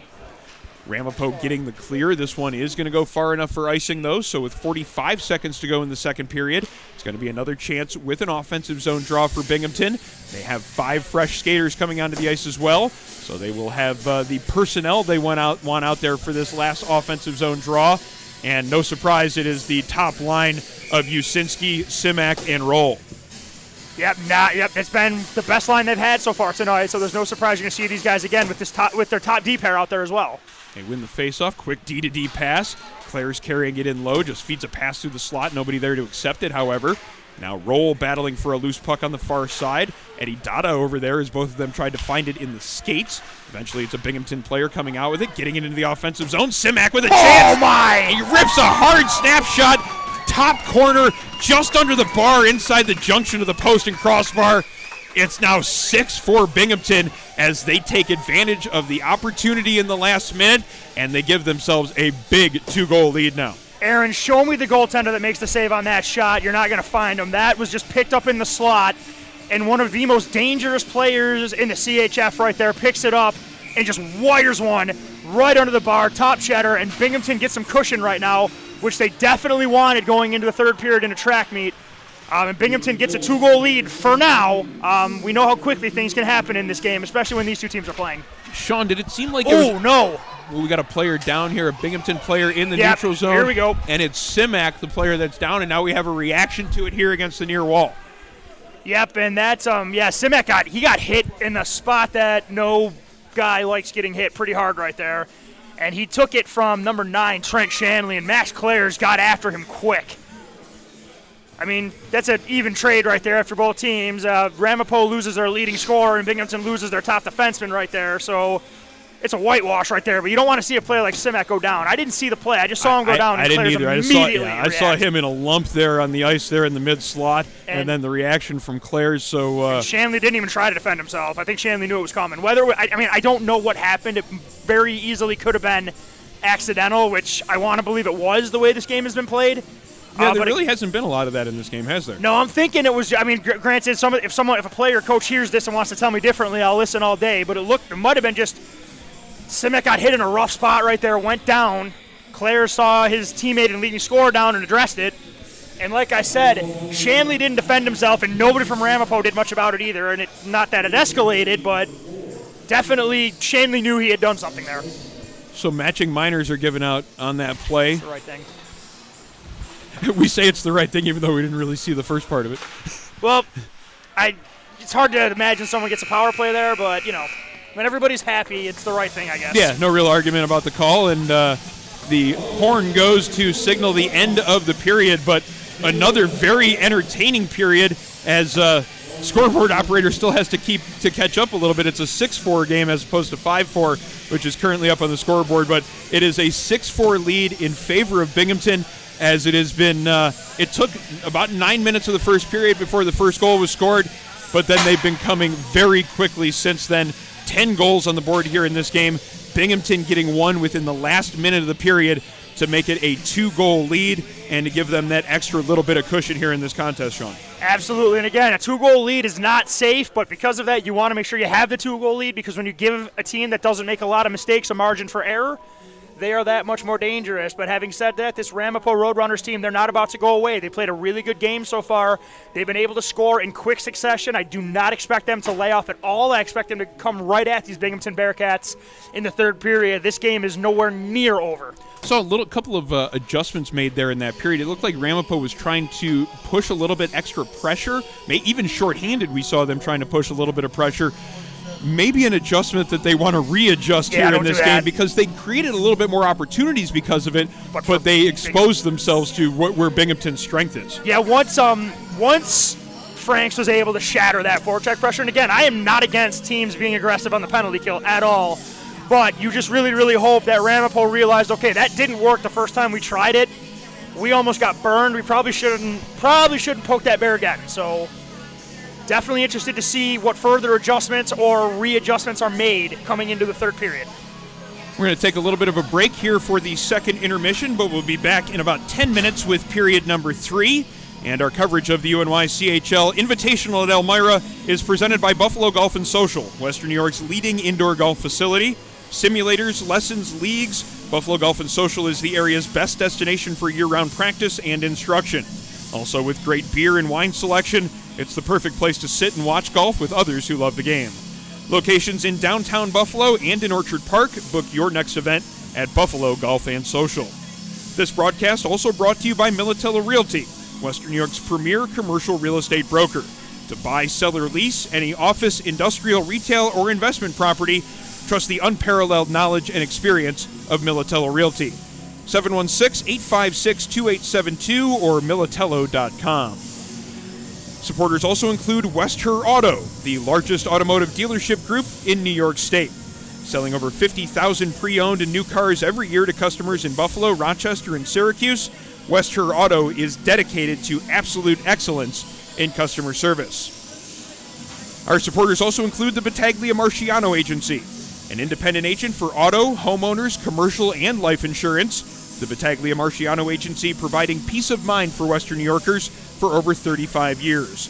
716-675-5700. Our supporters also include Envious Gameware, designers of custom hockey uniforms, bags, and apparel. Find them online, enviousgameware.com.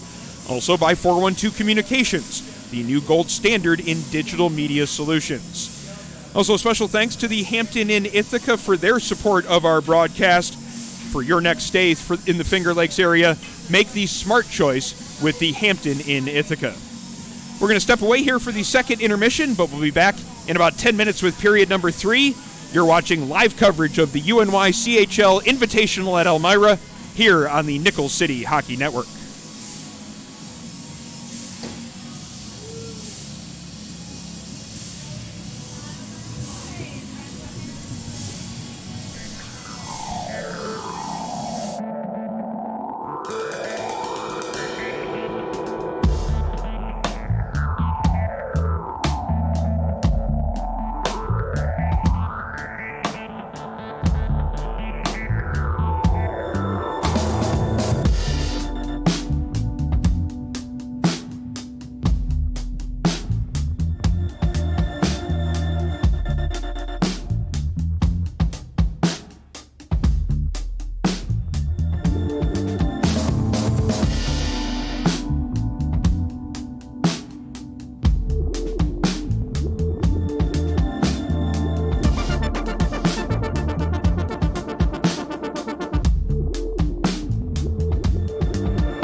I created Buffalo Golf and Social for one reason: to create a space that's different and unique from any other golf facility you've ever been to. It's a place to learn, and it's a place to enjoy. You ready?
And welcome back to First Arena in Elmira, New York, as we are here for the UNYCHL Invitational at Elmira.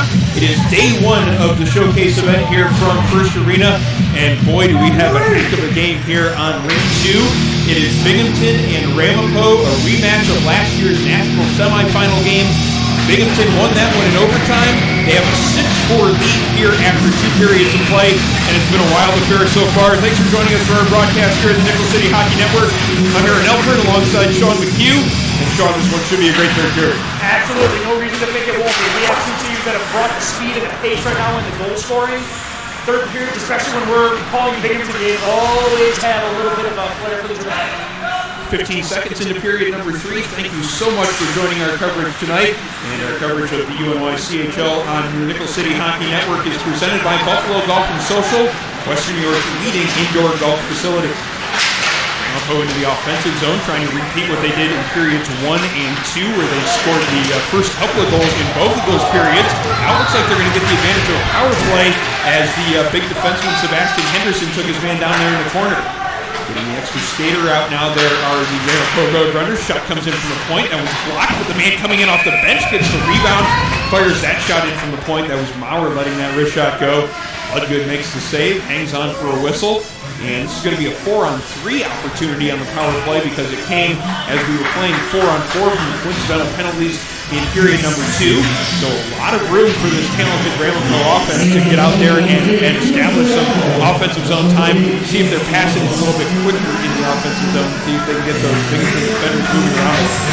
And it's still less than a minute again, just like it has every period when they actually start. Even though the scoring didn't start, the first shot of the game came 9 seconds into the game. Now the first power play of the third period is coming in 50 seconds into the period.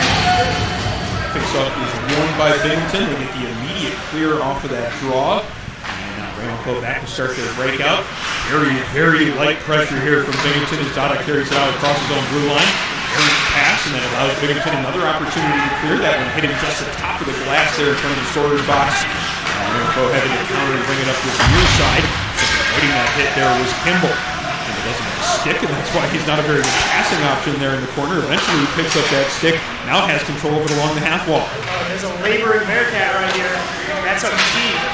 If they can take advantage of this, comes out to the midpoint, shot taken there. As there was plenty of time and space to get that shot through. Kimball, though, couldn't find the net with it. And Dada now walking in from that point position. His shot in out goal. There was a rebound there for a brief moment. Bloodgood made the initial save and then was able to swat that puck out of danger before there was a second chance. 4-on-3 continuing here for Ramapo. The originally penalized players will be coming out of the box here in just a few seconds. Moscow has it there in the slot. Across to Dada. His shot right in on goal. Stick and pad save made by Bloodgood. Yeah, Binghamton got the save they needed out of Bloodgood right there, and that's huge to keep this 2-goal lead. Shanley, the leading scorer from the Ramapo Roadrunners.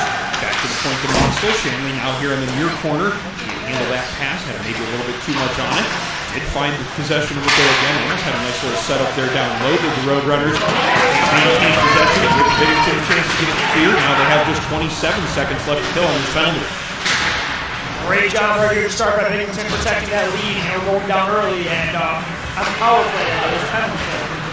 So we got to stop this guy right here, though. He's dangerous. Off to the far wall. Takes a little bit of a bump there from Max Clares. Ramapo keeps possession, though. Cross-ice pass almost getting through all the way to the other side as there was a man wide open. That was Shanley on the far end, looking for that pass through the slot. Opportunity for Ramapo to tight. Moscow just couldn't quite prevail to get that opportunity. Now this is Justin through with some speed into the offensive zone. Pass over to the other side. Quick shot taken in tight.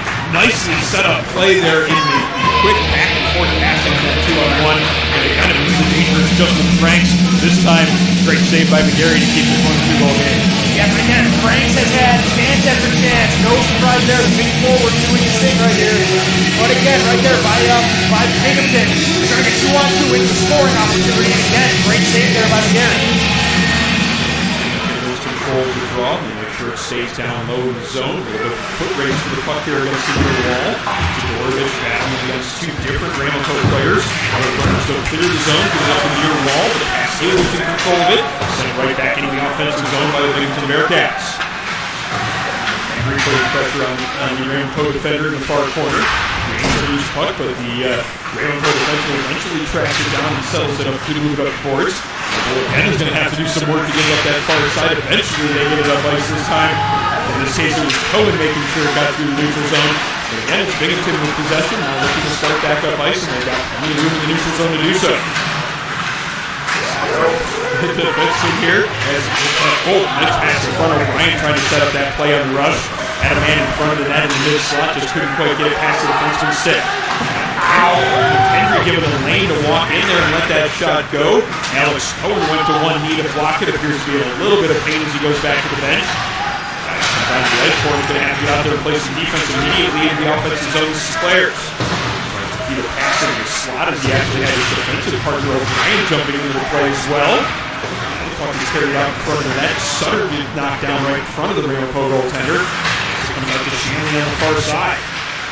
Over there with players as other players from each side join the fray. It comes out to Maurer. Now he has a chance to move it up ice. That's that shot go, but can go high blocker side. A little bit too high and a little bit too wide. Now it comes out to the near corner.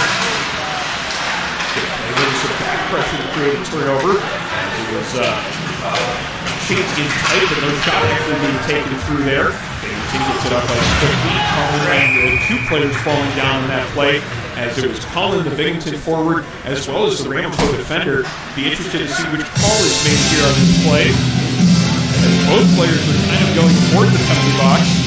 The Ramapo player appears to be a bunch of discomfort. He's going to the bench, and it looks like this is going to be a Binghamton penalty. Yes, a high sticking. A high sticking penalty there. That's going to number 7. That's Kevin Cullen. A little bit of an odd-looking play there. The Ramapo player went down first. Cullen ended up going down after that. I wasn't sure exactly which player going to the ice was resulting in the penalty being called. But it's Ramapo getting the power play. Very timely at that. They trail by 2 with almost 5 minutes gone here in this third period. This is a huge power play here for Ramapo. They've got a chance to get it to 1 goal with plenty of time. Binghamton really wants to get this killed off. Just keep that cushion as long as you can. In the face-off, as they've done frequently on their power play. A little bit of a different setup here as they move some people around in this power play setup. Dada on this side, Shanley on the other side. Shanley has it on that far dot. Lets that shot go from the top of the circle. Saved by Bloodgood. There's a rebound there for a half of a second. Quickly threw the glove over top of that one to make sure there was no rebound chance for the Roadrunners. 18 seconds gone in this Roadrunner power play. Yeah, but again, they're getting shots on goal right here. They just got to get a little traffic in front of the net and force the vision of Adam Bloodgood. He's got to look around with some people. That's where they had success. They're trying to keep her on the screen and they go to the opposite side. To look at midpoint. Hector Shanley turns and fires one. Good block though by the Binghamton defender. As that was Justin Franks leading his feet, sliding to make that block just inside the blue line. And Binghamton creating a loose puck. He heads it into the offensive zone, tries to sidestep the Ramapo defender. But a good play to keep control of that puck for the Roadrunners. Maybe a 3-on-2 if they're quick here. Dada with the shot in on goal. There's a rebound opportunity. Coming in looking for that rebound was Rory Maurer. He's already on the score sheet today. He's looking to add to his totals there with a little bit of a rebound chance. Bloodgood, though, got the glove over top of that one to keep it from really being that big of an opportunity. So another stoppage in play. A minute 18 still left here in this Ramapo power play. As the Binghamton netminder, Adam Bloodgood, a little bit slow getting back to his skates. He's got his helmet off here. It appears to be getting everything settled back into place. Appears to be just fine. We're about ready to restart the face-off to Binghamton zone. Again, not a whole lot of time to go about the power play here. So Ramapo definitely getting set up, getting some rest here. Set up the power play and get their guys out there who they want out there to try and get this lead back out. Same 5 out there, despite the fact that they've been out there for 45 seconds. Shot from the midpoint doesn't get through as another shot is blocked here on the power play. A little bit of a dangerous moment there for McGarry as he was a little casual with the puck. No real trouble coming out of that though as Dada carries it into the offensive zone. Stopped hard just beside the blue line. Loses control of it though. Missed defensive play. That was Thomas McKee forcing that lead puck. Getting it clear and now just 45 seconds to go on this power play again. McGarry with a little bit of trouble playing that puck down there. Almost created a chance for Binghamton to control it in the offensive end. Maurer gets it in the neutral zone. Tracks on pass to Kimball here on the near side. Drop pass to Shanley, but he's got a man on him quickly there here on the near wall. He gets it down low to Kimball. Pass out front. Hostel though fanning on that shot. He had a little bit of room to get that one through, but couldn't quite do so. Comes back into the Ramapo end. There's a Binghamton player there. Far up on the ice there on the penalty kill, just maybe a few strides short of being able to run that down and get a shorthanded opportunity. Ramapo does get it up ice as they only have 7 seconds left in their power play. They're able to keep it in for much more than a few seconds, and now Rolls are able to carry it up the far side.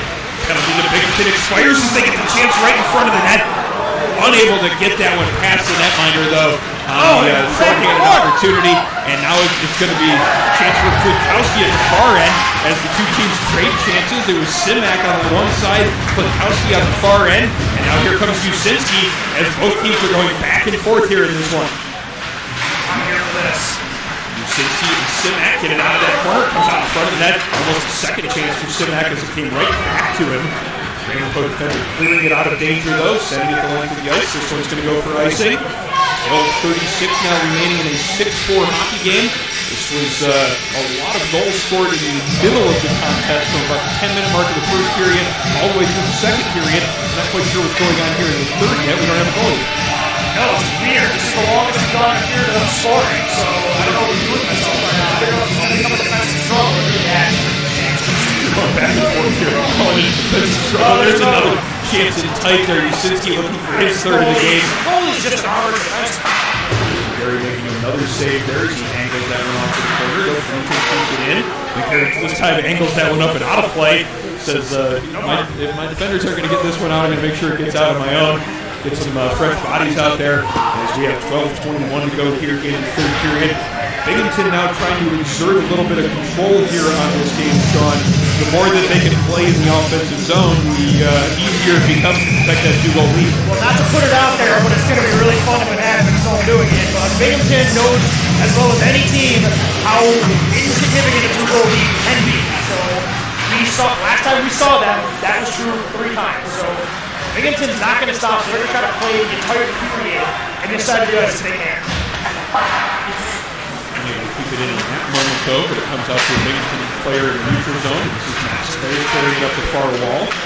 3 different men on him, but still gets that shot through. Doesn't quite get it on net, though. He hit the side of the net and went behind it. That towards the slot, now finding control of it, banking it off the boards, getting it into center ice, but a few right, picking it up there for Binghamton. Across the blue line comes to Dorvin. Back checking there for Marshall, taking the puck away from him. Now he looks to carry it out of the zone. Long cross-line pass to the other side of Bauer. Bauer's return pass to Moscow, a step out of his reach. And Binghamton able to clear it back through center ice. Kimball back in front of his own net to start to break out again. Long pass doesn't connect. Nice feed by the defenseman Henderson, get in the way of that one. Jumps into the play, looking for that pass in the high slot. And putting some pressure on a Ramapo defender down that near corner. Back to the point. White able to keep it in, but his shot hit his skate. All the way back down into the Ramapo offensive zone. Everyone there in the offensive end, though, it's past Steele. He tried to drop a pass off. Nobody there to accept it. Bearcats in the other direction. And getting a pass to the defenseman, making sure it gets deep into the offensive zone. And we're only 11 minutes to go in the period. Creating a loose puck here just inside the blue line. Gets that pass over to Frank's hard rip shot going high and wide into the far corner. On the far side by Henderson. He takes a bump, but still keeps it in his zone. Donna, though, taking it away, now coming in maybe with a 2-on-1. Donna slows down, tries to get a shot through the defenseman. Maraxa, who's been having an excellent game here, getting the stick on puck there and keeping that shot from getting through. Yeah, Maraxa's been noticeable when he's been out there today. Very physical, very sound right there. Donna had some speed on him. Tried to use the agility to stutter step and go, and he was having none of that. Great defense there. A little bit of a miscommunication there on that breakout. It looked like Henderson was expecting somebody to be in the neutral zone. Nobody was there, however, and that one will go for icing. So Ramapo is going to put some fresh bodies out there for this offensive zone draw. City 5 will have to stay out there with Binghamton as we have 10:14 remaining in third period play.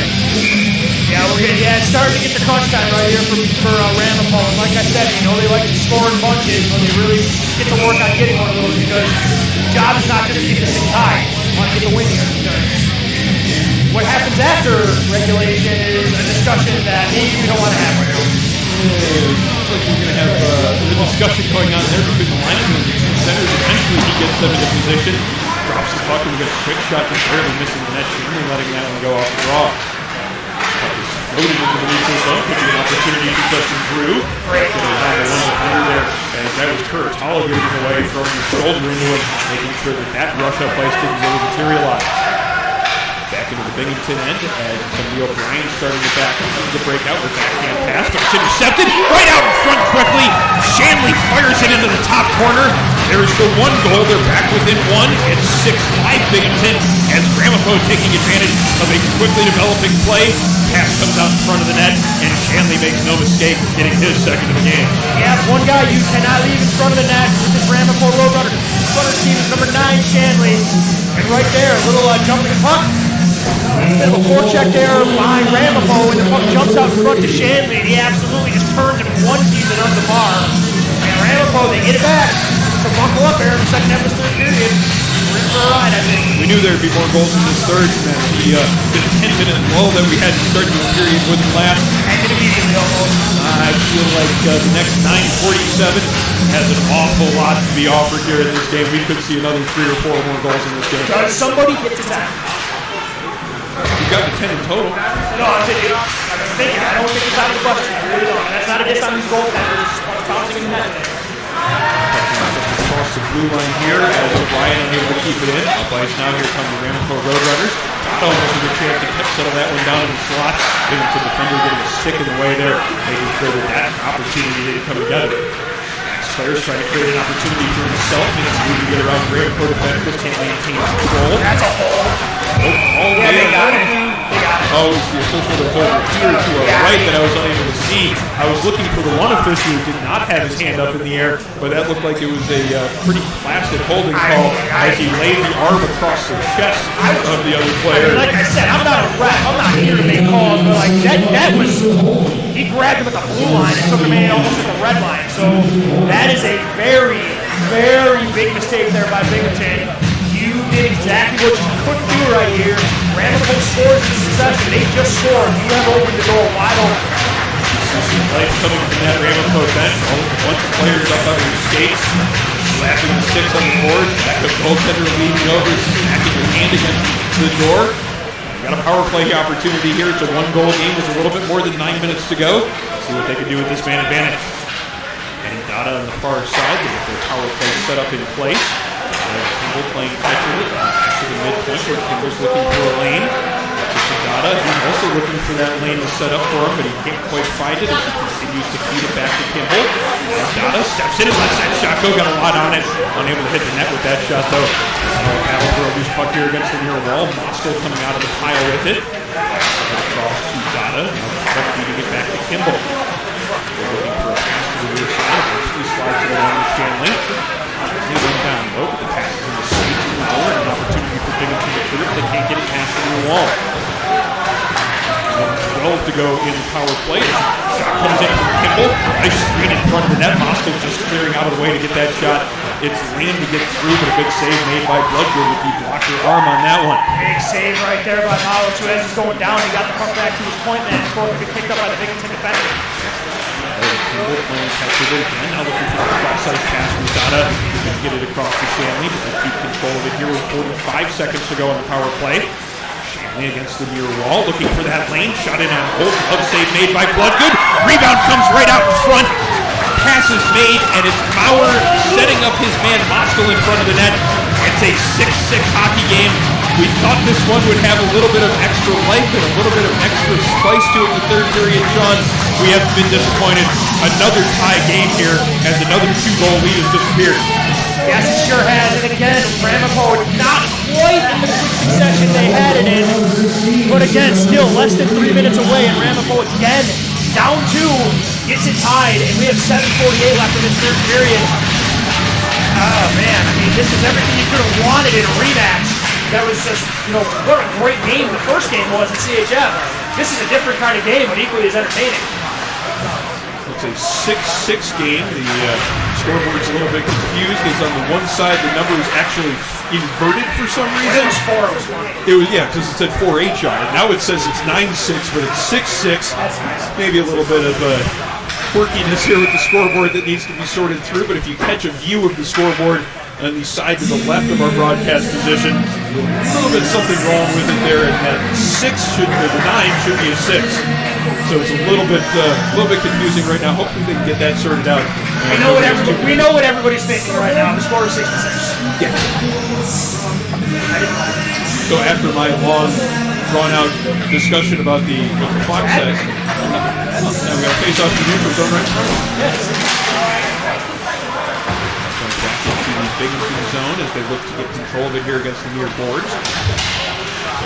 Far in corner there, eventually comes up to roll, and he's got an opportunity to carry it out of the offensive zone. The blue line has a little bit of room there to work around the defender. Settles it down behind the net, now looking for a pass, just cycles it down low. Binghamton sets up with their top line here in the offensive zone again. Simrat looking for Yusinski out in front, connects on the pass, but he had a defender right and tight with him. Eventually settles it down, gets it back to players. Now Yusinski gets it back out to roll in the mid-slot. A little bit of difficulty handling it, just passes it along to players. Players then goes cross-ice to Perry. That shot right in on goal. Save was made by McGarry. There was a player there looking for the rebound. Good play by the defender holding to get that puck out of danger. Pass up the far wall is a little bit too far for its intended target, so even though it was just from barely on the Ramapo side of the red line, that one's going to go for icing on the play. 6:28 remaining here in third period play. It's a 6-6 game.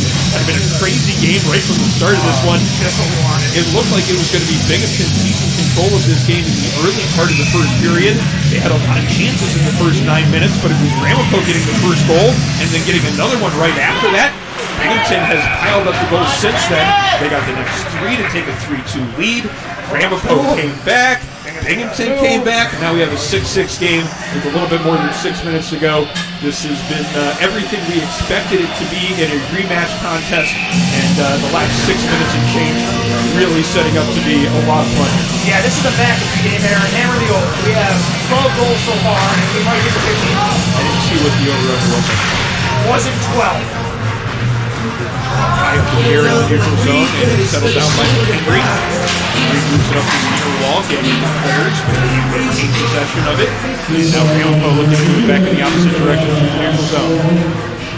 O'Brien slows it down. It's going to come up on 6 minutes to go in the period. A little bit of room up the near side, almost losing control of it there as he cut back in towards the slot.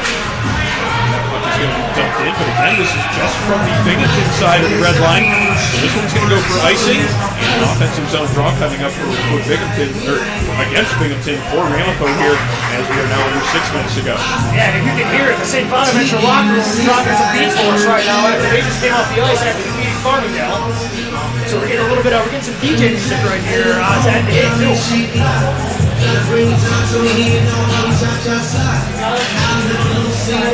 the face-off's going to be the left of Bloodgood, and it's going to be Henry and Moskal on for the draw.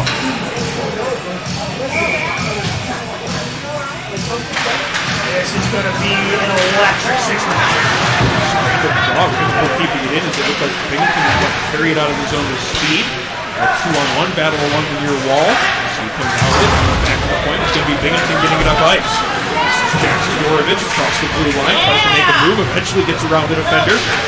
Shot was kind of on goal. I'm not sure if it would have been on net if it hadn't hit the netminder's arm. Gary will take the intermission save percentage though. He will tell you it's definitely going to be on net. Going in.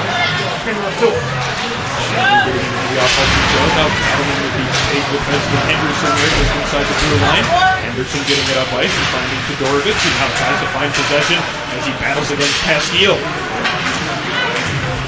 He takes a little bit of a hook, but no penalty coming there. Looked like he tried to spin to get a little bit of extra. He almost gets an opportunity there as he's fed a pass in the slot. Just unable to get a whole lot on that one, and it went just wide. Under 5 minutes to go in regulation as we have a 6-6 game continuing. And Idata trying to break that tie as he jumps around the defender. Just can't quite settle that one down and keep possession of it to get a shot away. But sweet move there and tight with speed. Everything about this dude is cool. He's got a cool name, he's got cool hair, he's got an elite beard, he's got more. He's one of my favorites. Rude sends the defenseman down with a great move there. Just a little bit too much on that pass to get it across ice. Onto his line mate's stick there in the slot. That could have been a nice chance to set up on the other end there. Both teams are again trading chances like they did earlier on in this game. The second period had a stretch of about 4 minutes where it went back and forth throughout. Frank's trying to get that one up ice with some speed as we have a couple of players tied up here in the neutral zone. Wow, that was a wow. Alex Cohen on the ice there. And he got every ounce of the defender right there, Maraxa. I don't know what happened there. I just saw in the corner of my eye, Maraxa just end up just both players going down, and definitely. Yeah, Cohen's in a bit of discomfort here as he's slow to get back to the ice, pleading his case with the linesman and official. He got one. I just saw it out of the corner of my eye, but he definitely went down in a hump. That appeared to be an absolutely flawless ball tackle. Yeah, it looks like that's what Cohen is saying, is that he wrapped his arms around him. You can see him gesturing When Cohen came into my vision, his entire body was parallel to the ground. And then, the front of his body stopped the back of his body from getting really hurt. And then, then Morozko landed on the back of his body and hurt that. So, I mean, whether it was an extra or not, there was no way that was pleasant. Despite the pleas, no penalty call coming as we get play going again here with 4 minutes to go in third period play. It's a 6-6 game as the puck comes high into the air through the neutral zone. Right in front of our broadcast position as the teams trade possession. He's out to roll. He carries it in across the blue line. Pass off to Usinski. Now back to roll as he tries to get that backhander through. Good job there by Nicholas Waldron to keep it from getting that shot away. Kept in here at the near point. Max Clares again sliding in from his point position to make sure it stays in the offensive zone. Picked up by Maurer, however, as they try to get it out. Get it past C-Mac, though, and he feeds it down low. He's got Usinski down below the goal line. Back out front. Christopher C-Mac puts it home. It's 7-6 in favor of the Bearcats, and that's now 3 for number 17, Christopher C-Mac. Typical day at the office for number 17 for Binghamton, Christopher C-Mac. As you said multiple times, he is one of the most dangerous players in the CHF, and when you leave him alone on top of the crease like that, that's a bear you don't want to poke, and they poked it a little too hard, and C-Mac buries it again. That is his third of the game.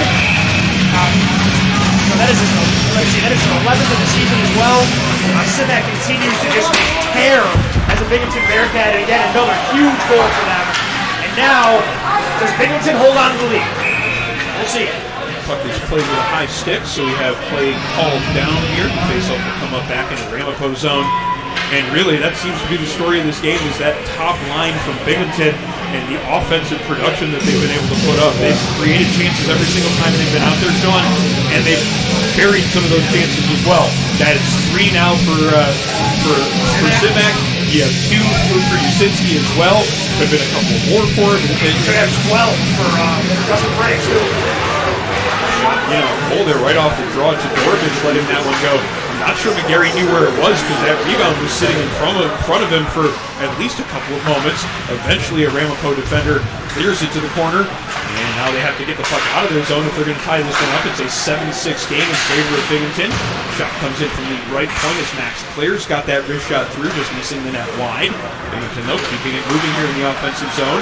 McKendry and Todorovich playing catch with it there and behind the goal line. Up to Sutter, now at the point, that shot hits a body on its way through. Ramapo just making sure they clear it out of the zone. Slowly back into Bearcat territory. Ryan back to pick it up. Place in the neutral zone. Pass there to get it to Dorovich right along the blue line. Tries to carry it there off the, get it into mid-air and get it around the defender. Just unable to pull the move off. Ends up creating a loose puck for Moscow to pick up. And start to break out for the Roadrunners. Nice pass. This is Kimball with it on his stick. To the other side, and the Roadrunners have a little bit of room here on the near boards. And we're going to pass the defenseman Hugh White, though. An opportunity for Binghamton to get it back up by themselves. Lower broadcast position as Justin Drew dumps it into the offensive zone. Under 2 minutes to play here in this one. Binghamton is protecting a 1-goal lead. It's a 7-6 lead for the Bearcats. Working here in the offensive zone. Good place to be if you're protecting a lead. Hugh White stepping in from his point position, make sure it keeps moving in the offensive zone. The Binghamton defenders get very aggressive about pinching in. Seems like a chance in front of the net there, but that pass ends up going from McKee right through the slot. So it's for Shanley in the other direction as he looks for the equalizer. Shanley out in front, gets that pass out in front. Moscow letting that shot go. He had a man right in front of him, maybe didn't quite have the angle to get the shot away that he wanted to. Kimball with a chance in front. Pinpoint pass right on the tape. Moscow puts it home with the redirection. It's a 7-7 hockey game, and that's Moscow's third of the game. Patrick City here, Aaron. Who's next? Is it Usinski?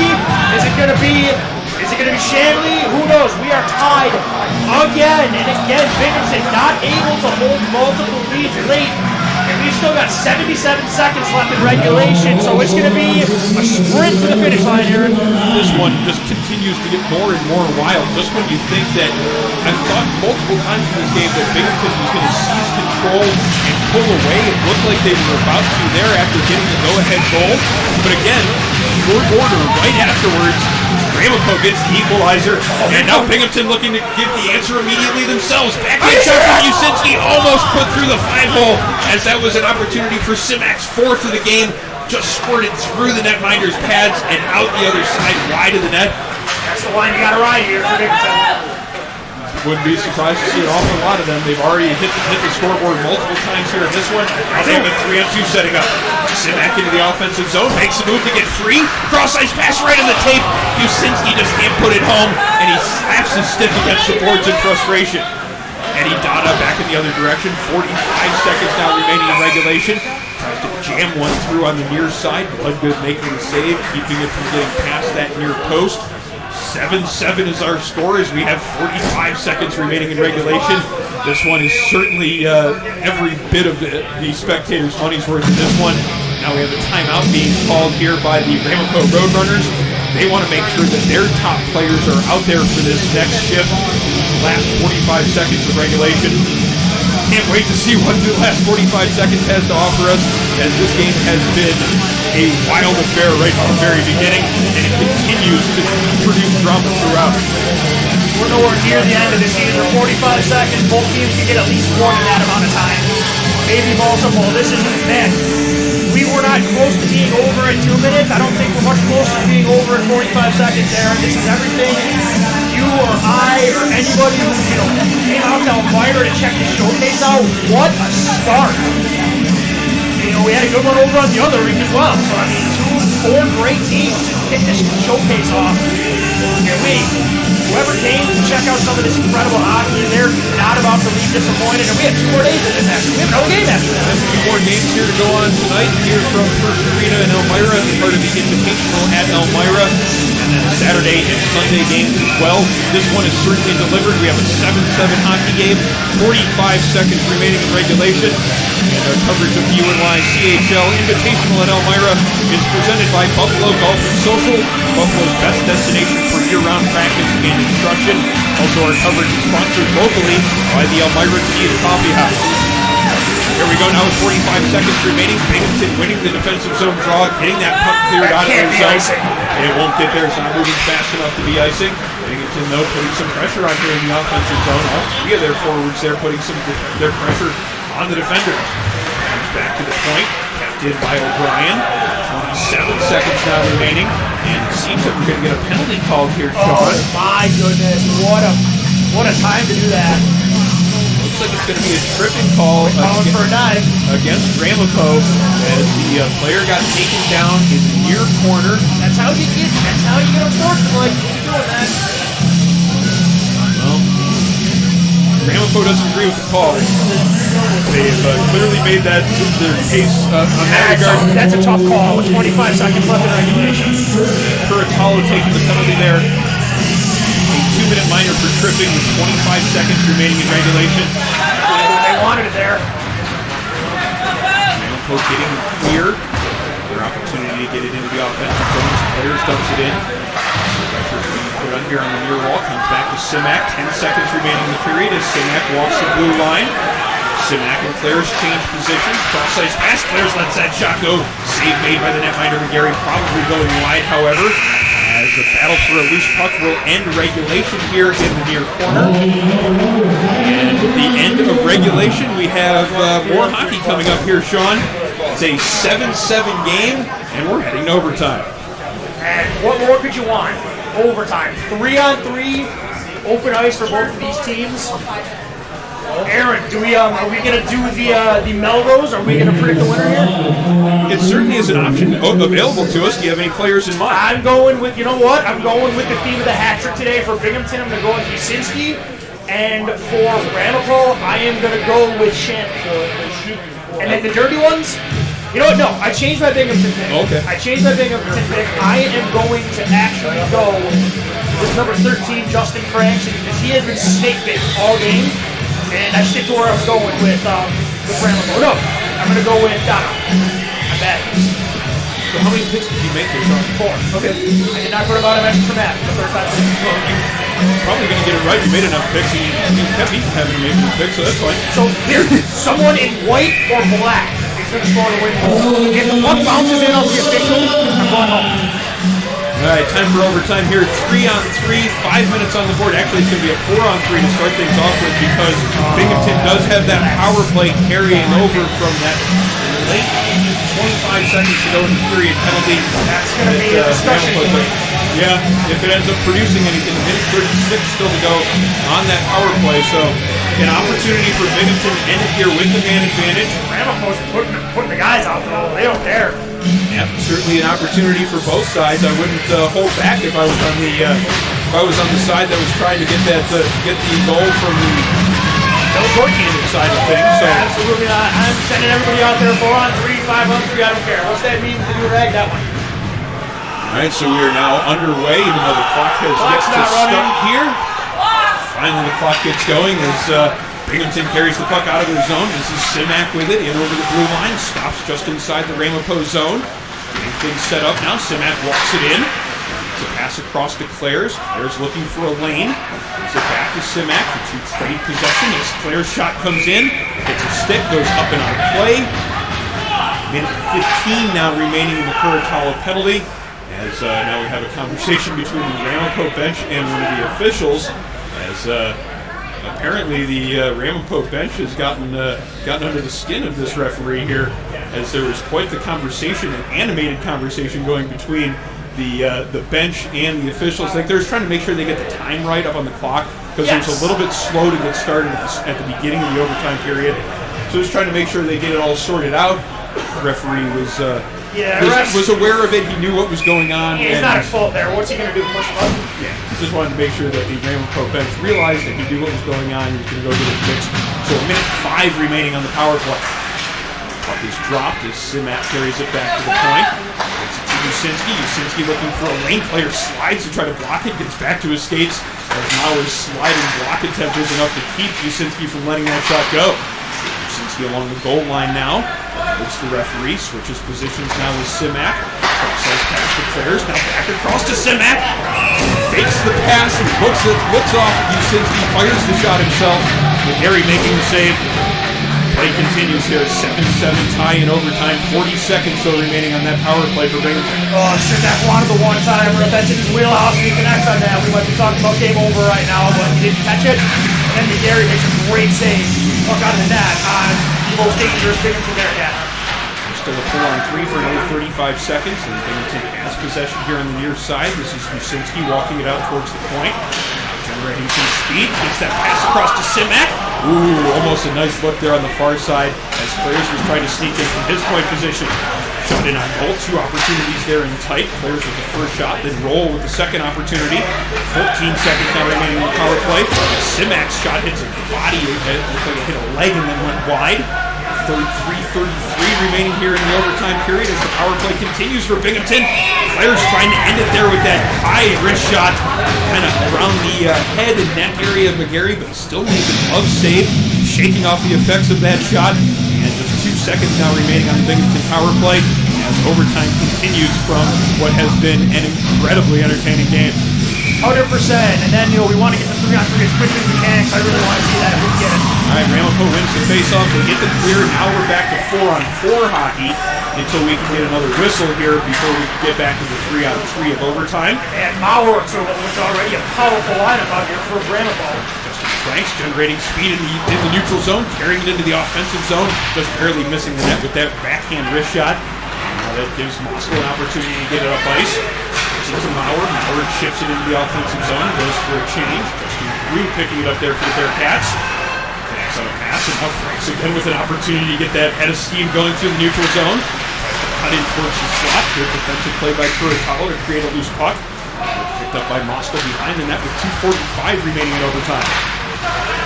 Ramapo some difficulty handling that puck, and that gives an opportunity for Henderson to get it in front. And a great redirection by Jax Todorovic.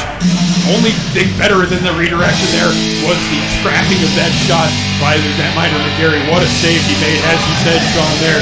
That thing pinballed in front of the net, and great eye-hand coordination to make that save by McGarry. Yeah, he's been outstanding on those change of direction shots. There have been a few of those in this game. Binghamton's outstanding with their net front presence. And again, big save to by McGarry. Again, it's going to be relied on to make more saves here as we now continue with 3-on-3 play. Binghamton had some initial pressure there off that face-off, but Ramapo finding possession, moving it up ice. This is Eddie Dada just along his own blue line. So goes back into his own zone to create a little bit more space. Now let's see what he's got in mind. On a pass through the neutral zone, Kimball catches it, carries it in over the blue line. Just stops with players on him, just creating a loose puck. Moving it up ice, gets it to Todorovic. Todorovic gets a step and gets a lane into the offensive zone. Gets that pass to McKee. Had a lane there looking for that far post. Good save by McGarry. Opportunity for a 2-on-1 now for Ramapo. Dada unable to really handle that one easily, but he cuts it back towards the center. Shot doesn't get off though. Good defense there as it was Todorovic getting in the way. Bauer, though, with an opportunity to get that shot through. It got past the netminder, but doesn't get to the goal line. Eventually, Bloodgood finds sight of it and gets it out of danger before a Ramapo player is able to find that one in the crease. With the chance now to carry it around behind the net, looking for that pass across. That was a perfect play there as Kimball had the look there on the far side, but Todorovic with the stick in the way there, making sure that pass didn't get across. D on the other side as well as we continue 3-on-3. Maurer making a good poke check there. Gets it up ice. He's got Dada in the slot. Back to Maurer in front to the backhand. Saved by Bloodgood as he makes his best stop of the evening, keeping this one going in overtime. 7-7 is the score, and it was an opportunity in tight. Bloodgood standing up to that challenge. Absolutely, that's his biggest save of the game. And he was needed right there. He's been under siege. This is the most pressure Ramapo's forced at even strength in a while. Good on Bloodgood. He lets one get behind him. He's able to recover and slot the puck out of harm's way. So he still did it left, and now he has the 3-on-3. The face-off eventually settled down by Usinski. Binghamton with possession of it behind their own net with just under a minute to go in the period. To O'Brien, back up ice to Simak. Simak and Usinski, the two forwards out there for Binghamton. Simak trying to make that move around the defender Kimball. Good stick there from the Ramapo player to keep that one from getting past him. Now here's a chance in front to the backhand, and it's up over the goaltender's arm into the top of the net, and it's Christopher Simak getting the game winner, his fourth of the game, and an 8-7 win for the Binghamton Bearcats. That's the second time Ramapo lost the absolute worst player in this game to lose in front of their own net.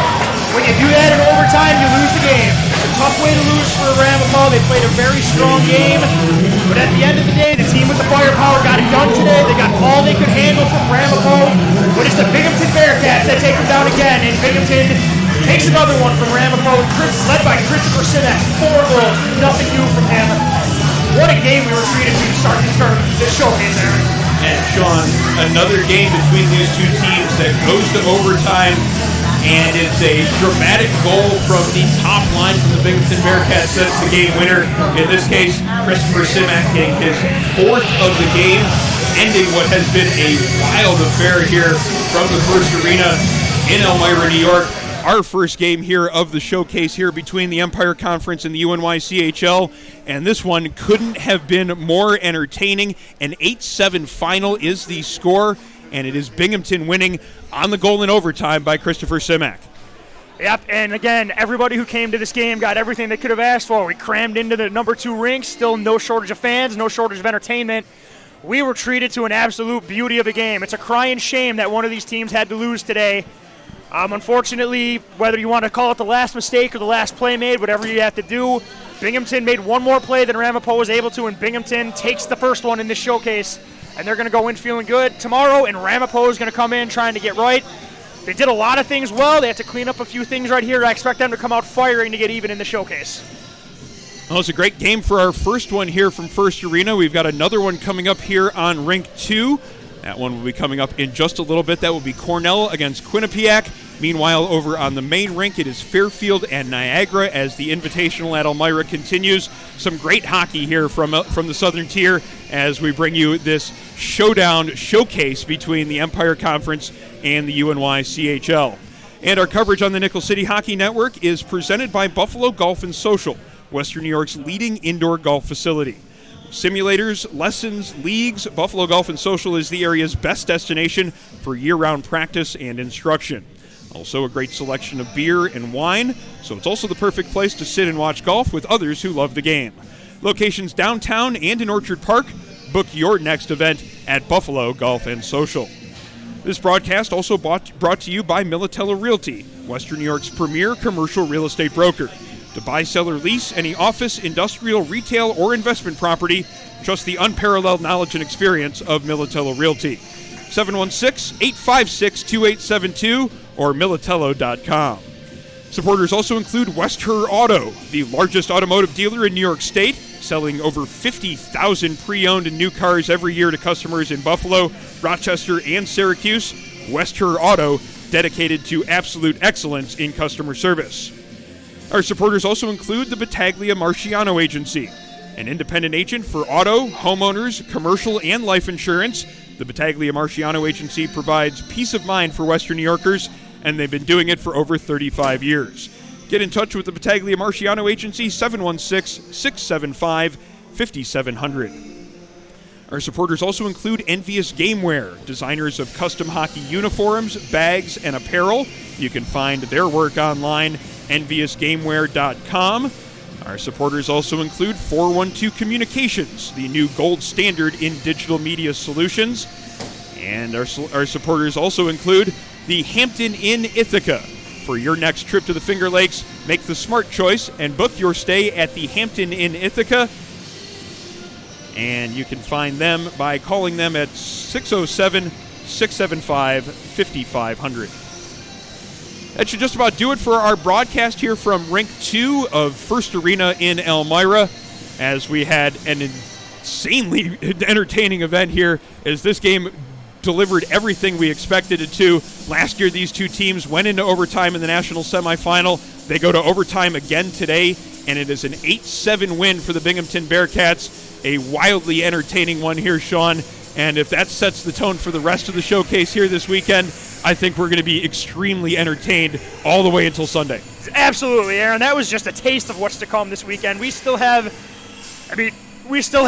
multiple great teams to cover, multiple great matchups. I mean, the one we have on deck is an absolute beauty as well. So, I mean, although we're getting later into the night, the action's not about to slow down.